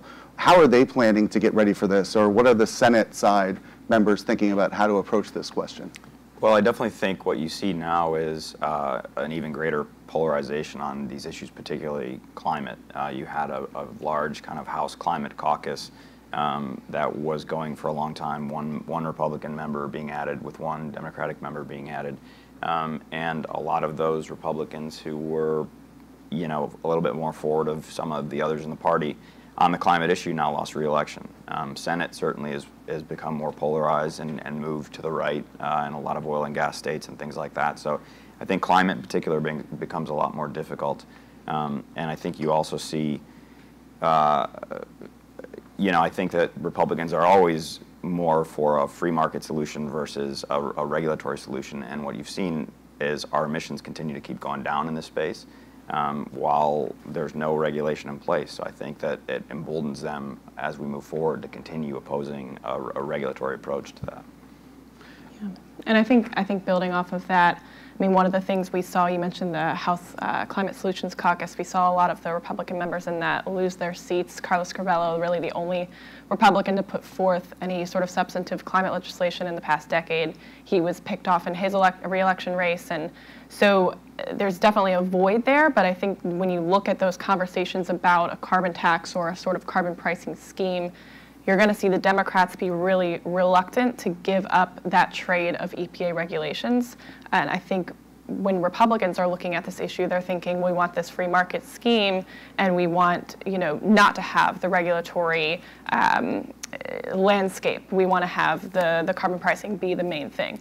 And I think on the Democratic side, they're going to be really reluctant to make that trade because they like having those regulations in place and they're fighting the rollbacks that the Trump administration is putting forward. So that dynamic, you might see that play out.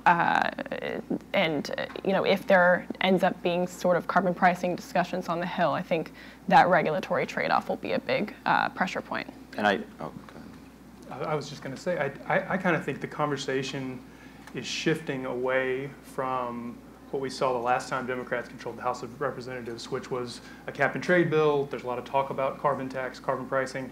The thing that has really been coming up in this election and in conversations among environmental groups, is what just happened in California, which is setting a target for 100% renewable or clean energy, however you want to define it, by a certain date. California just passed their legislation that's at 2045 as the target date.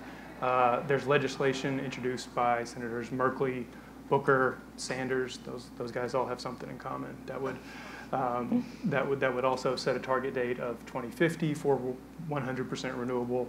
The League of Conservation Voters, their questionnaire, which used to ask a lot about carbon tax and cap and trade, this election cycle went out to 1,400 candidates and asked about commitments to renewable electricity or clean energy by a certain date. And so I think, I don't think there's anything like, I don't think H.R. 1 is going to be a Democratic House bill to require 100% renewable electricity by 2050 or any date.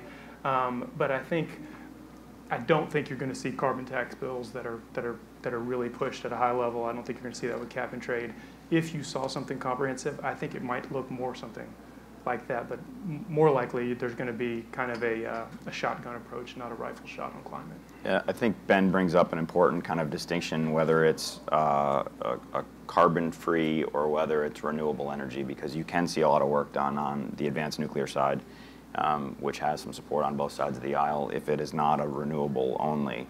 The other thing I was going to say is that you have an opportunity as well, an area that's not always as highlighted as climate change related is in infrastructure packages. We do a lot of work on adaptation. We do a lot of work on strengthening our infrastructure for extreme weather events and things like that. And whether you want to link that to climate change or not, I think it's probably helpful in that context. Because the who is so important, let's look at the administration, because we still don't have a full-time EPA administrator with Wheeler in an acting capacity. Ryan Zinke is obviously under some pressure, and there may be oversight of him in a number of hearings coming up in the future. What do you see happening on the administration front with a partnership with Congress, or perhaps with that oversight kind of fraught relationship? Well, I think the president has so far kind of indicated he's happy with Acting Administrator Wheeler's work to this point. I think that you've had key members of the Senate, Senator Barrasso, who's the chairman of the Environment and Public Works Committee, come out and say that he thinks he should be nominated, and many others in that space as well. You also have, I think, Mitch McConnell yesterday talking about how now with a divided Congress and a lack of shared priorities, there's a lot more time to be focused on nominees. So I think Andrew Wheeler is somebody that you could see nominated to be the full-time administrator sooner rather than later. To the Zinke side, so far the president is still supporting him, but I think his comments are starting to sound a little bit like they did for Administrator Pruitt's at EPA, that he's supportive, he's doing a great job, but I'm looking into some things. So it's hard to tell how that lasts. Either way, I think, as Ben mentioned on the oversight side, they're going to be overwhelmed with requests, and I think there's going to be an effort to slow down their regulatory or really deregulatory agenda going forward by having them focus on documents and generation and testifying up on the Hill. Yeah, and I think when you look at that timeline too, it's going to put some pressure, particularly on EPA, which has quite a few big rollback regulations in place. They're working to replace the Clean Power Plan with the Affordable Clean Energy Rule. They're working to weaken the federal fuel economy standards. So all of those are kind of in the pipeline. We've seen proposed rules come out. They're taking comment. They want to try to finalize those Q1 of next year because they want to be in the best position to be able to defend those in court before the 2020 election. And if you have a lot of oversight requests coming in from the House, if the administrator or assistant administrators are required to be on the Hill to field those requests, it's going to slow down that regulatory process, and you might get into the space where the administration is seeing a much slower path to finalization than maybe they might want. What are subjects that you see folks like Eddie Bernice Johnson at the Science Committee, which has oversight of EPA, trying to bring up in a public forum, or legislation that they might try to push on science or something like that? I think in terms of oversight in that committee, you're going to see a lot of pulling in EPA to really confront the way the agency is treating science. You've got a number of initiatives that the agency has put forth, really a rejiggering of the Science Advisory Board, the secret science regulation, which really came out of the House Science Committee when that was Republican-led. So I think you're going to kind of see a flip side. You know, Johnson has said she really wants to make climate science a big priority of the committee, so you might see some hearings in terms of re-educating members on climate science and really kind of trying to bring that to the forefront, which is a bit of the opposite of what you saw previously. So in terms of that, I think it might be a lot of combating the science push that EPA has put forward, trying to really restrict the way that the agency is using science.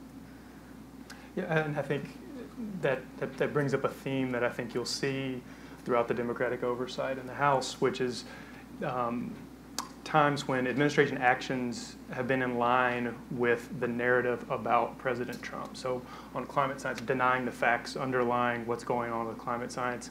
I think that's, if I'm a Democrat doing oversight hearings, I like anything that reinforces that narrative. And, you know, the oversight's going to be substantive. It's going to be done because it's their job. But I think Democrats are going to have to pick and choose. There's a really wide playing field out there for oversight, and they're going to have to decide. And I think one of the political motivating factors is going to be looking into issues like denying facts and maybe with some of the allegations against Secretary Zinke that seem in line with some of the other things that the allegations the Trump administration has faced.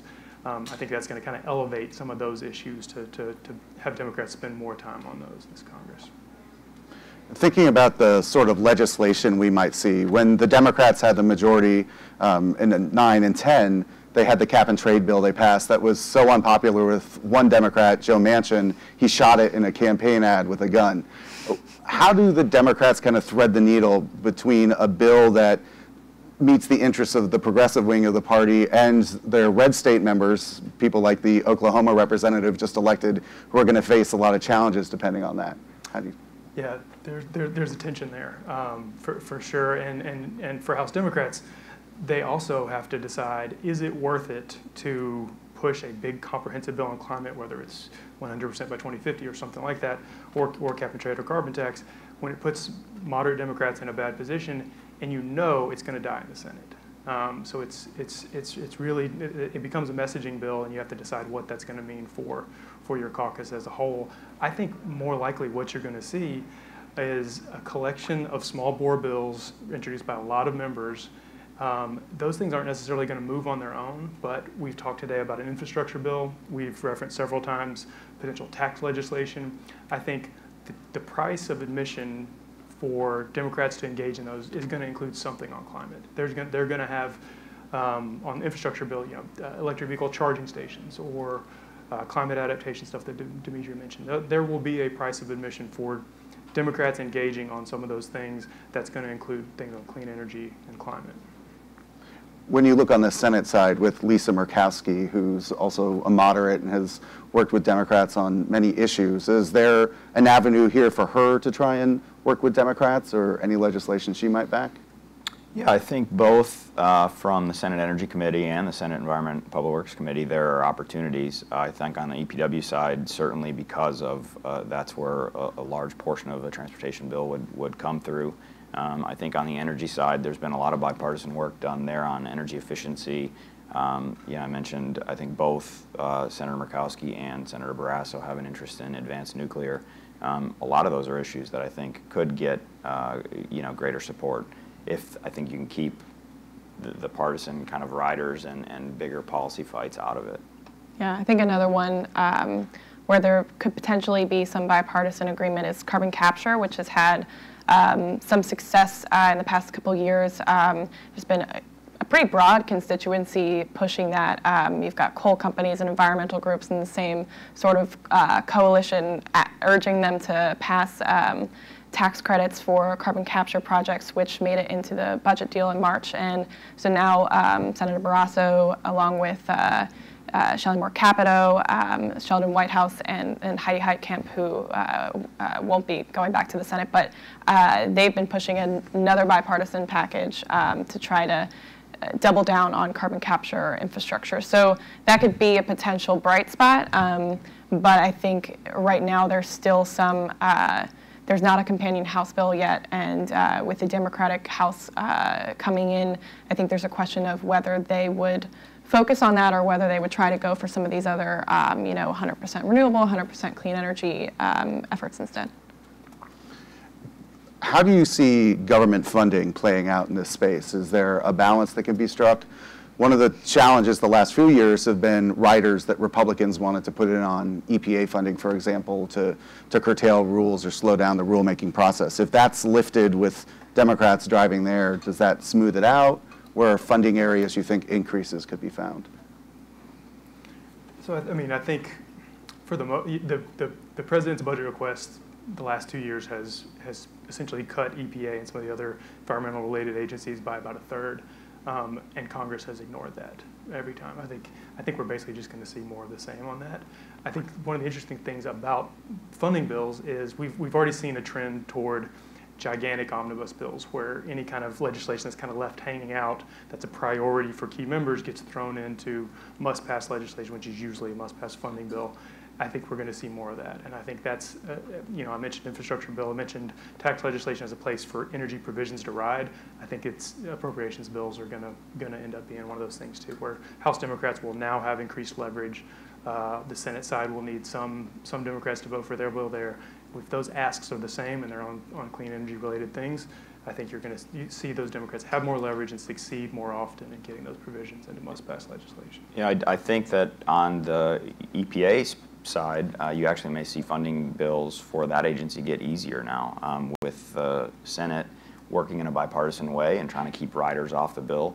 Part of the issue in getting that bill funded, or this year, was the Republicans in the House wanted riders. Obviously, the Democrats won't be pushing for those now. So if you can keep that rider free, you may be able to keep kind of a similar funding level and get that done in an easier way.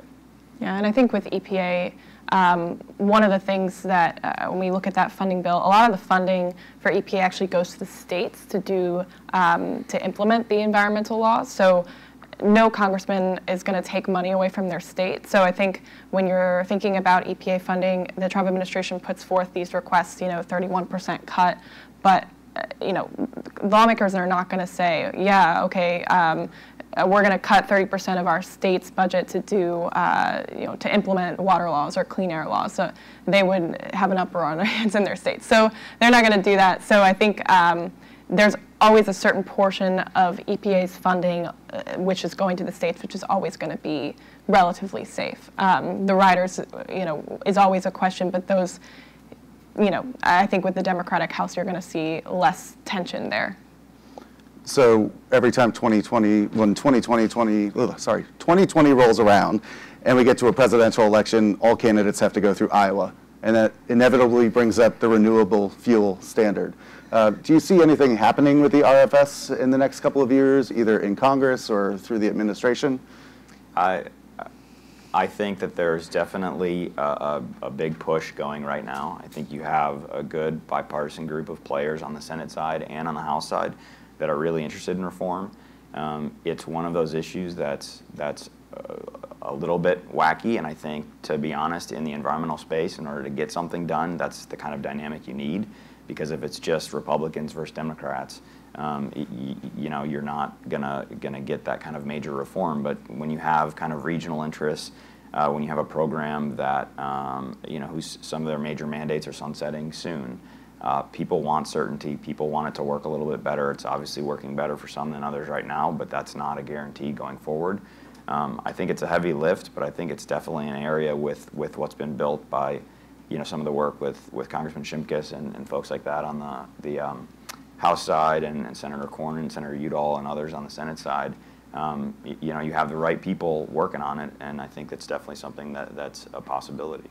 Yeah, and I think one of the big questions with RFS has always been, where does the administration stand, too? And I think with Scott Pruitt at the agency, there was always kind of a question of whether he supports the RFS, what he wants to do on RFS, and his position seemed to be not quite aligned with the president's. And I think with Andrew Wheeler there, he's been on the Hill, he knows Washington, he knows how to broker deals, and I think putting him in that position, he has a better chance of making a deal. I mean, it is a heavy lift, though. You've got, corn state senators, oil state senators. It's not really a party line issue. It's a very much rural, oil states and corn states issue. So, why don't we take questions from the audience if anyone has one? No? There you go, sir. We've heard about Republican riders on the EPA appropriation list, but what about Democratic riders going forward? Because there could be positive statements. Any thoughts about that? I think they're going to be looking for every vehicle possible, and you have to pass funding legislation. So I think it's going to be a target.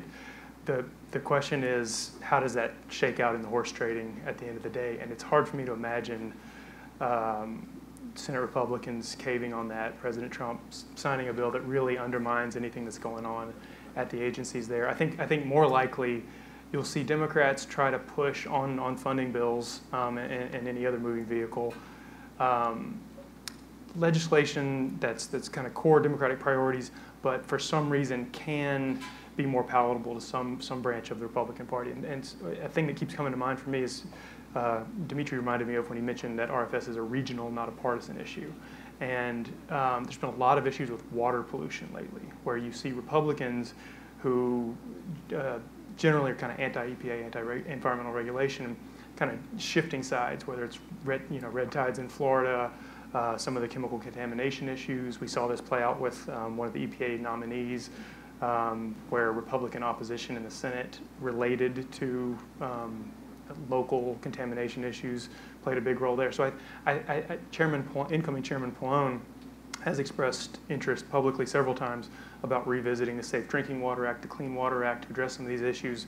And so I think you could see him targeting Republicans in districts that have been affected by water contamination, see if there's a way to get to make a bill at least nominally bipartisan, even if you only have a few of those, then push that on moving legislation, funding, or otherwise. Yeah, I think you probably have a better chance increasing funding in some spaces like that on the waterfront with the contamination issues that are also regional, not party oriented. I think it'll be interesting because I think for quite a while now with House Democrats being in the minority, they've certainly looked to what the Senate was doing without riders and talked about that's the process they should be using in the House. I don't think intellectual consistency is Washington's strong point, so we'll see if that continues or not. But I think that you may see that more in funding than really in kind of the policy type riders. Gentleman in the back.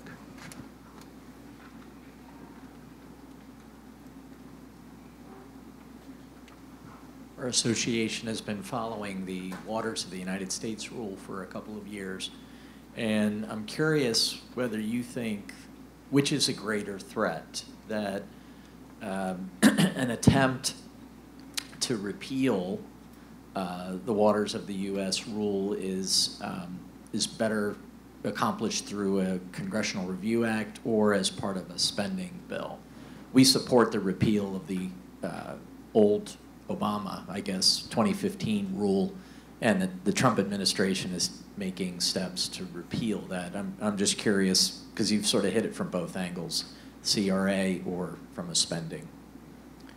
Well, I think that, obviously that is a major priority for the administration for next year, get the final repeal of the old rule, and I think September is the target date that they've set for rolling out their new version. I think, largely, if you get it out in September, you may not have, as Abby mentioned, the time to defend that in court going forward, should it go all the way up to the Supreme Court, and should, of course, the president not win re-election.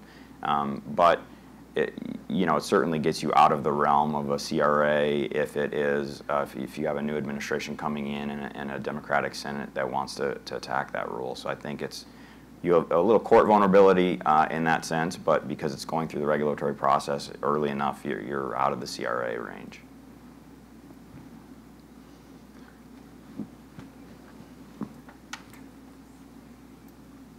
For the panel, but really for Dimitri, how do you think, going back to the RFS, you think this is best handled going forward just for the next 2 years with the administration, or do you really think that the bills that are circulating in Congress, even the draft bill in the Senate, has any hope or is a better option, or tangle them both in? Well, I mean, whatever kind of reform is possible will take time. So you're going to have to be dealing with EPA and working through that process. I don't even know if you have an RFS reform package that passed this year. Does it immediately supplant the RFS, or does it let it play out through, you know, the date range in the existing law? But again, so I think in the short term you have to deal with EPA. I think in the potentially longer term, you do have a shot at reform. Again, just because we're coming up against a deadline or a kind of a cliff and nobody knows what's on the other end of that. And I don't think folks like that kind of uncertainty. So one of my questions, turning back for a second, we have a lame duck session coming up. Do you anticipate anything moving in these last few weeks of the year before Congress wraps up business? It sounds like they want to get the Farm Bill done. That Democrats are not necessarily, House Democrats are not going to try to keep that from happening so that they can hold the pen in the next Congress. It seems like they're actually spending a lot of hours trying to figure out those final issues. So that could be a pretty big ticket item that happens in the lame duck. Yeah, and I mentioned that carbon capture legislation. I know that some of the senators would like to try to get that done in the lame duck, but like I said, there's no House companion bill at the moment, and it's kind of unclear, you know, what the path forward would be. So that could be a potential kind of thing to tack on to a larger legislation, but you know, I think there's some concern that if it doesn't get done in the lame duck, it might get pushed, and then the path would be uncertain toward, you know, it being finalized. But so potentially, but still questions remain there. And I think Ben's right. I mean, the Farm Bill is a big enough deal that can go on its own, but other things are probably going to have to be tacked on to an end-of-the-year type spending package. One thing that comes to mind is the Land Water Conservation Fund, which has quite a bit of bipartisan support and expired earlier this year. So I would definitely look for whether it's made permanent, whether it's a temporary extension of that program, to probably happen on an end-of-the-year spending package as well. And so one more prediction from all of you. By the end of 2020, when this next Congress is wrapping up, what do you think is the most likely net result in the energy and environment space? I think we'll pass legislation around the margins. I think there will be environmental components to a lot of moving bills. Really hard to imagine something major. I mean, if you just looked back at the last 10 Congresses and said, I bet no major environmental legislation will pass, you would have been right, except for TSCA reform.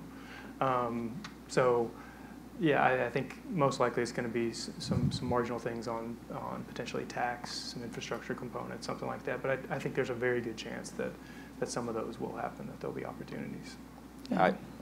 I'd probably leave Congress for that answer and say probably a lot more deregulation, a lot more streamlining, trying to get projects moving faster. You know, particularly if we do an infrastructure package, it's one place where the parties start to unite on, you know, the gateway package that was mentioned earlier. That's a Schumer priority.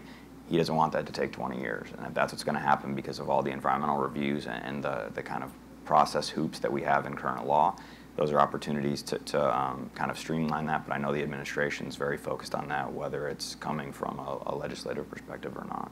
Yeah, and I think in terms of industry and companies particularly looking at the climate space, I think you're in for a little bit more uncertainty. I think you've got these regulatory rollbacks in place, so we're kind of waiting to see what the final product will look like, but those are almost certainly going to get challenged by a number of states, number of environmental groups, and we'll see how Congress decides, the Democratic House decides to exercise its oversight muscle on those. So I think that legal process and that regulatory process will drag on for, you know, until we're approaching 2020, maybe even after that. So I think one of the things for industry is going to be navigating that potentially uncertain landscape with an unclear conclusion. Well, we'll end it there. Thank you so much, Abby, Ben, and Dimitri. Thanks again. Thank you.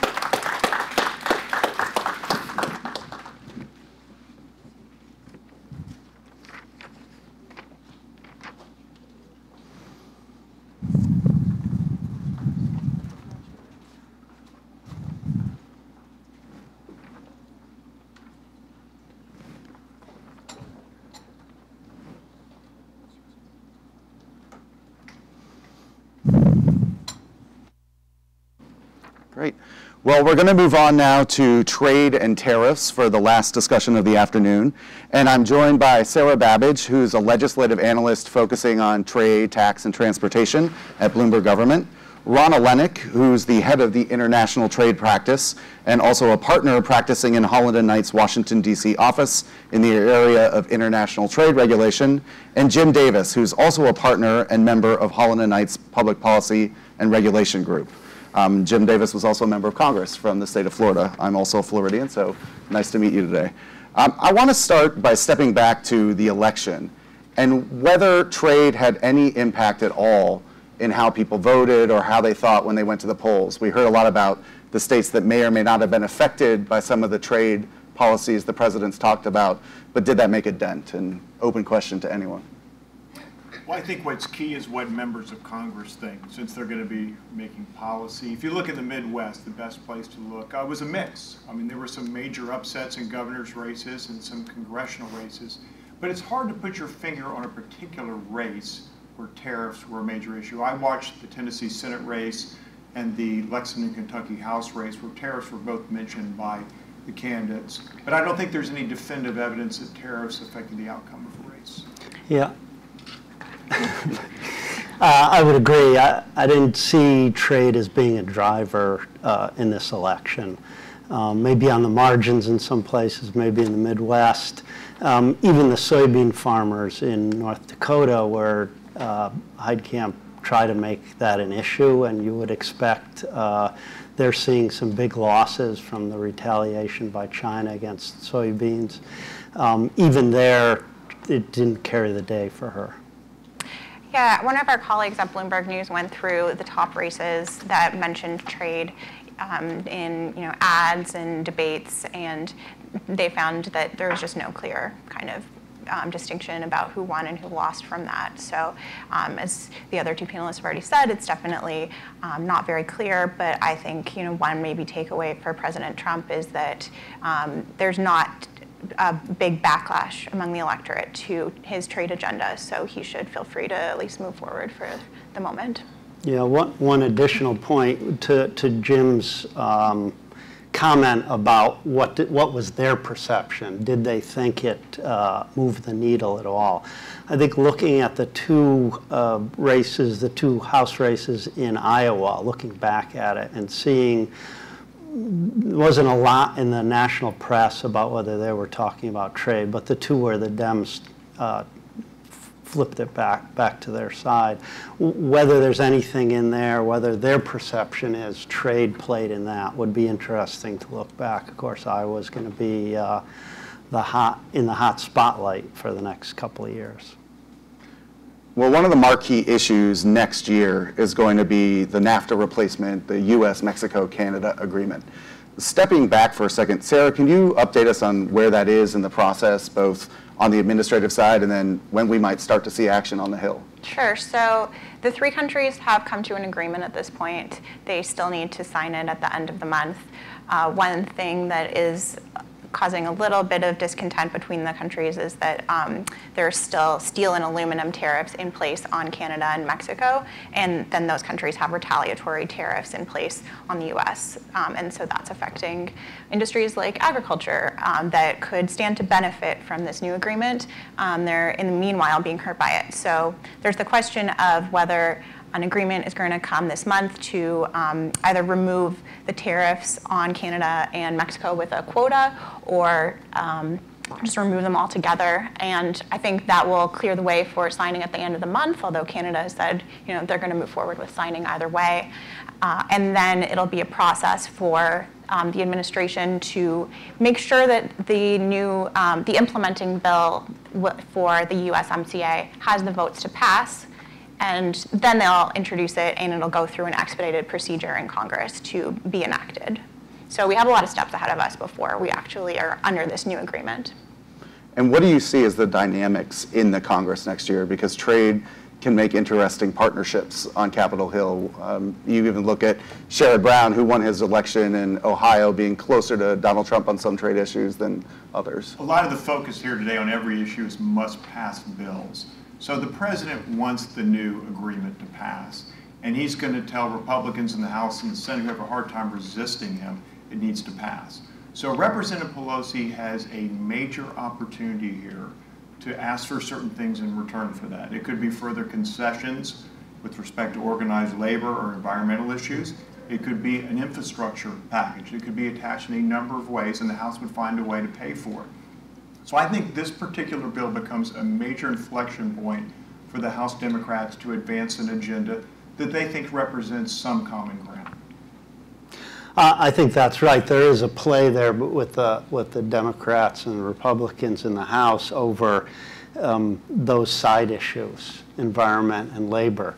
Right? Anything that Pelosi and the Democrats could push there and get some sort of side agreement. That is, NAFTA 2.0 USMCA is already negotiated. It's already to sign. Can't make any changes to it, but they can do so-called side letters to try to beef up. The Democrats are often pushing labor issues and environment issues.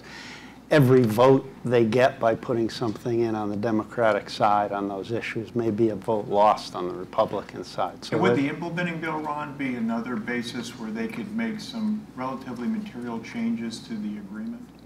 I'd say they could make some changes on the margin that might sway some votes either way. The material is a question because the other parties to the signed agreement aren't going to let it go so far.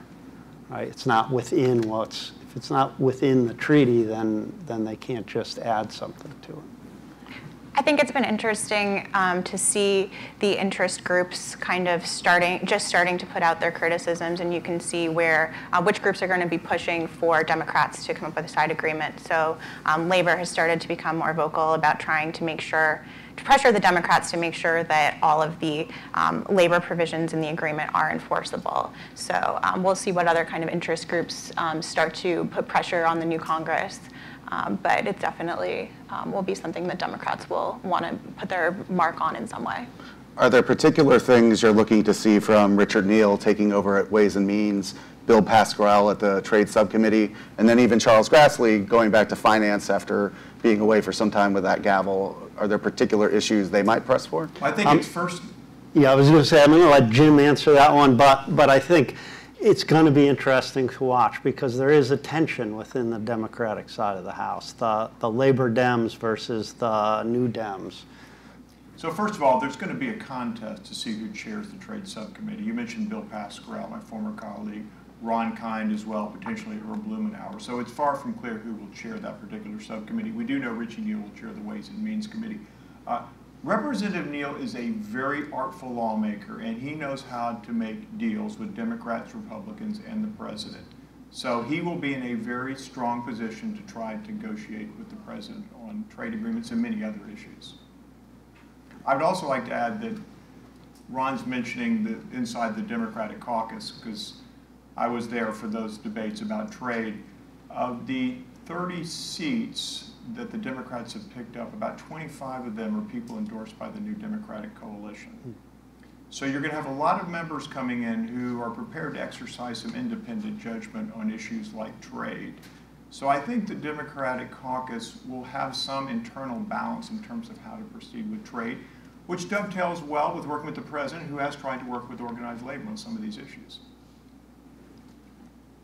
Shifting gears to China, which is something that came up in the post-election press conference. We know the president's heading down to South America, may have talks with Xi while he's there. What's the state of affairs right now in China? What are things you're looking for? I think there's increasing tension between the two. The Chinese are not backing down. The Chinese are a tough negotiating partner, if you want to call them a partner. And so they're maybe not getting the reaction Trump had hoped for, expects in some of his negotiations. They keep ratcheting up and retaliating on everything that Trump is doing, whether it's steel and aluminum or whether it's the so-called Trump tariffs, the Section 301.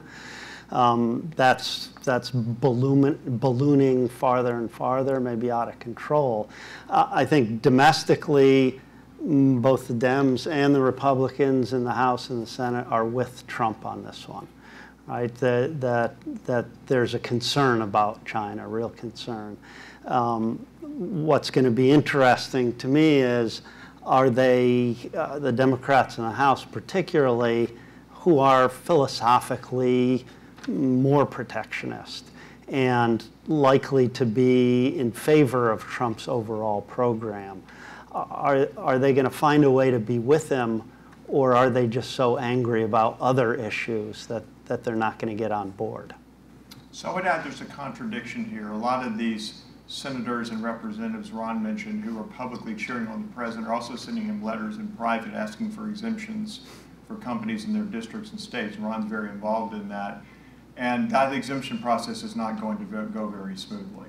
So the tension is building up inside the Congress. It's not clear that there's going to be any public outbreak until you see significant job losses. One of the other factors right now is the economy is cooking. And so it's supporting the president's mantra, you know, short-term pain for long-term gain. Those words are not going to hold up forever. At some point, there's going to be a breaking point, but it's hard to see that anytime soon. Right, I think we saw in the election, as we've already said, there wasn't a really strong message on trade, and so far the tariffs on China have been not seeming to have a huge impact on how consumers are feeling. So far, the largest chunk is a 10% tariff on $200 billion worth of imports, and with fluctuating exchange rates and some supply already being in the country when those tariffs went into effect. It's just there's no kind of direct effect that consumers seem to be feeling yet, but we'll see as things go on. Once the 25% tariff is in place on January 1st, and then any kind of imports that were already in the country have been bought, and people are looking elsewhere, trying to maybe source from other places, whether consumers and businesses start to complain more vocally. But for now, there just doesn't seem to be just a huge impact that some people might have been worried about. Yeah, fair point. We've been working with a wide array of clients on that very issue, right? How do you mitigate the problem, right? Do you have product here? Can you get it from another country? Can you lower the value in some way, legally lower the customs value so you're paying 10% or after January 25% on a lower number? Can we get a waiver? Do we have the arguments for a waiver? The waiver process itself is daunting. There's been about 11,000 applications put in, over 11,000 applications put in on those first two pieces. That was about $50 billion worth. For the third piece, another $100 billion worth, there's no process yet. It's even a question whether there's going to be a process. And as Sarah says, we're at 10% now, going to 25% in January for most of that, for the $100 billion.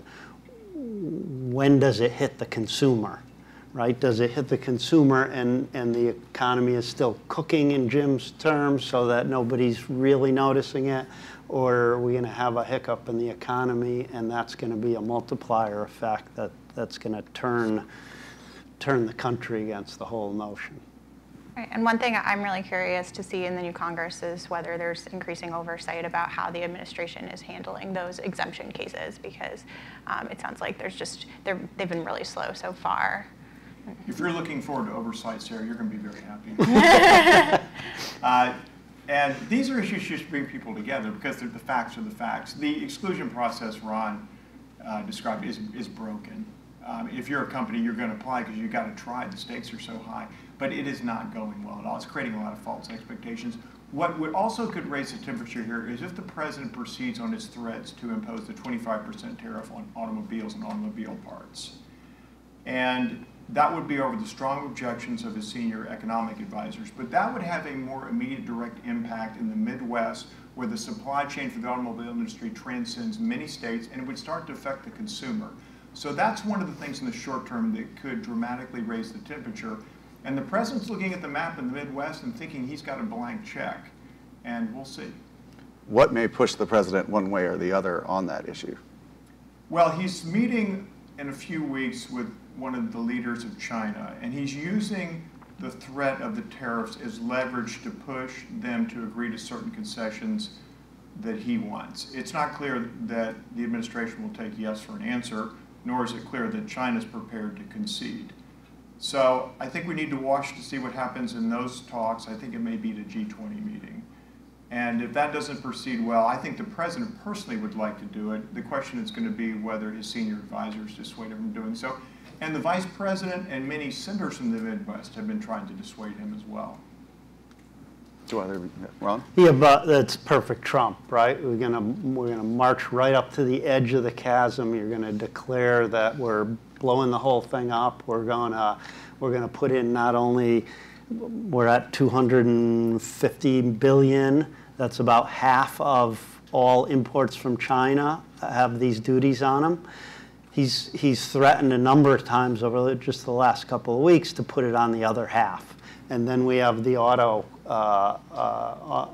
and auto parts tariffs on top of that. That's going nuclear. And are the Chinese going to back down? I don't think that's in them. I mean, they got a 5,000-year culture of negotiation. They are pretty good at it. So we will see what happens. Well, there was also, some people have said that the auto tariffs, part of the reason for threatening them was to make sure that Canada and Mexico were able to stay at the table and hash out the USMCA agreement. So they've done that. They were also maybe trying to pressure Japan and the European Union to come to the table. And now they've both said that they're going to pursue agreements on trade with the US. So at what point are those kind of objectives from them all met, or is there actually some other like real national security reason that they keep going with, or the China question? It's just they seem to be trying to do a lot here. So it's not clear at what point they're going to be done, or just keep maybe the threat out there. We talked about oversight, and we talked about the vote that has to be had on the USMCA, but are there other things that Congress could do to try and shape this process? We know last year Bob Corker had a bill to maybe change the president's ability to impose things unilaterally, or the use of funding bills to curtail his activities. Do you see anything in that space happening?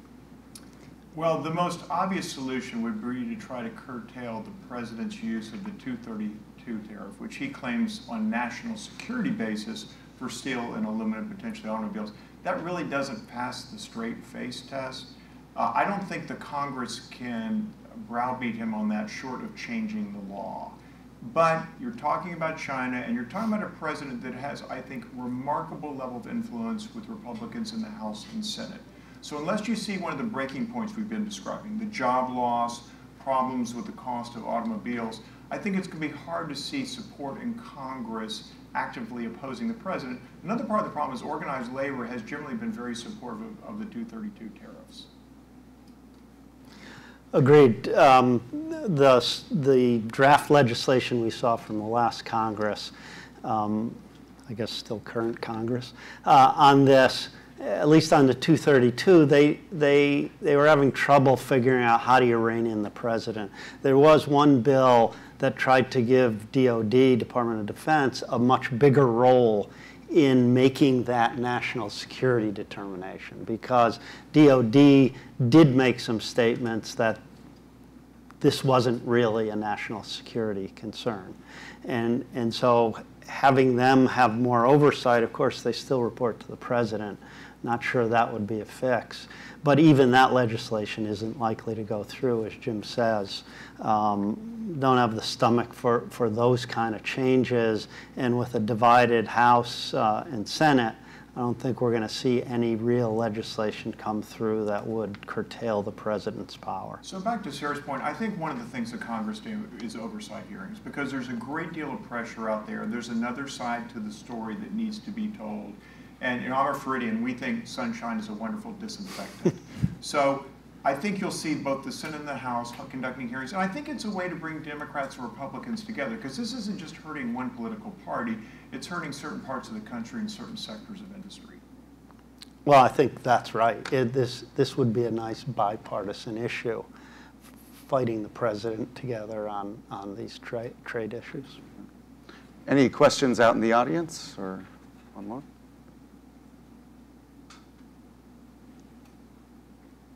I think we've worn them down with Maybe a full afternoon's Right. So discussion. I'll switch to my closing question, which is a lightning round type thing. Do you see the USMCA vote as lopsided or going to be a squeaker like so many of the trade votes we've seen in recent years? Squeaker, definitely a squeaker. I think the agreement itself has the potential for a strong vote, which would be very important to get members of Congress voting for a trade agreement. The key is going to be what the House Democrats attach to the bill.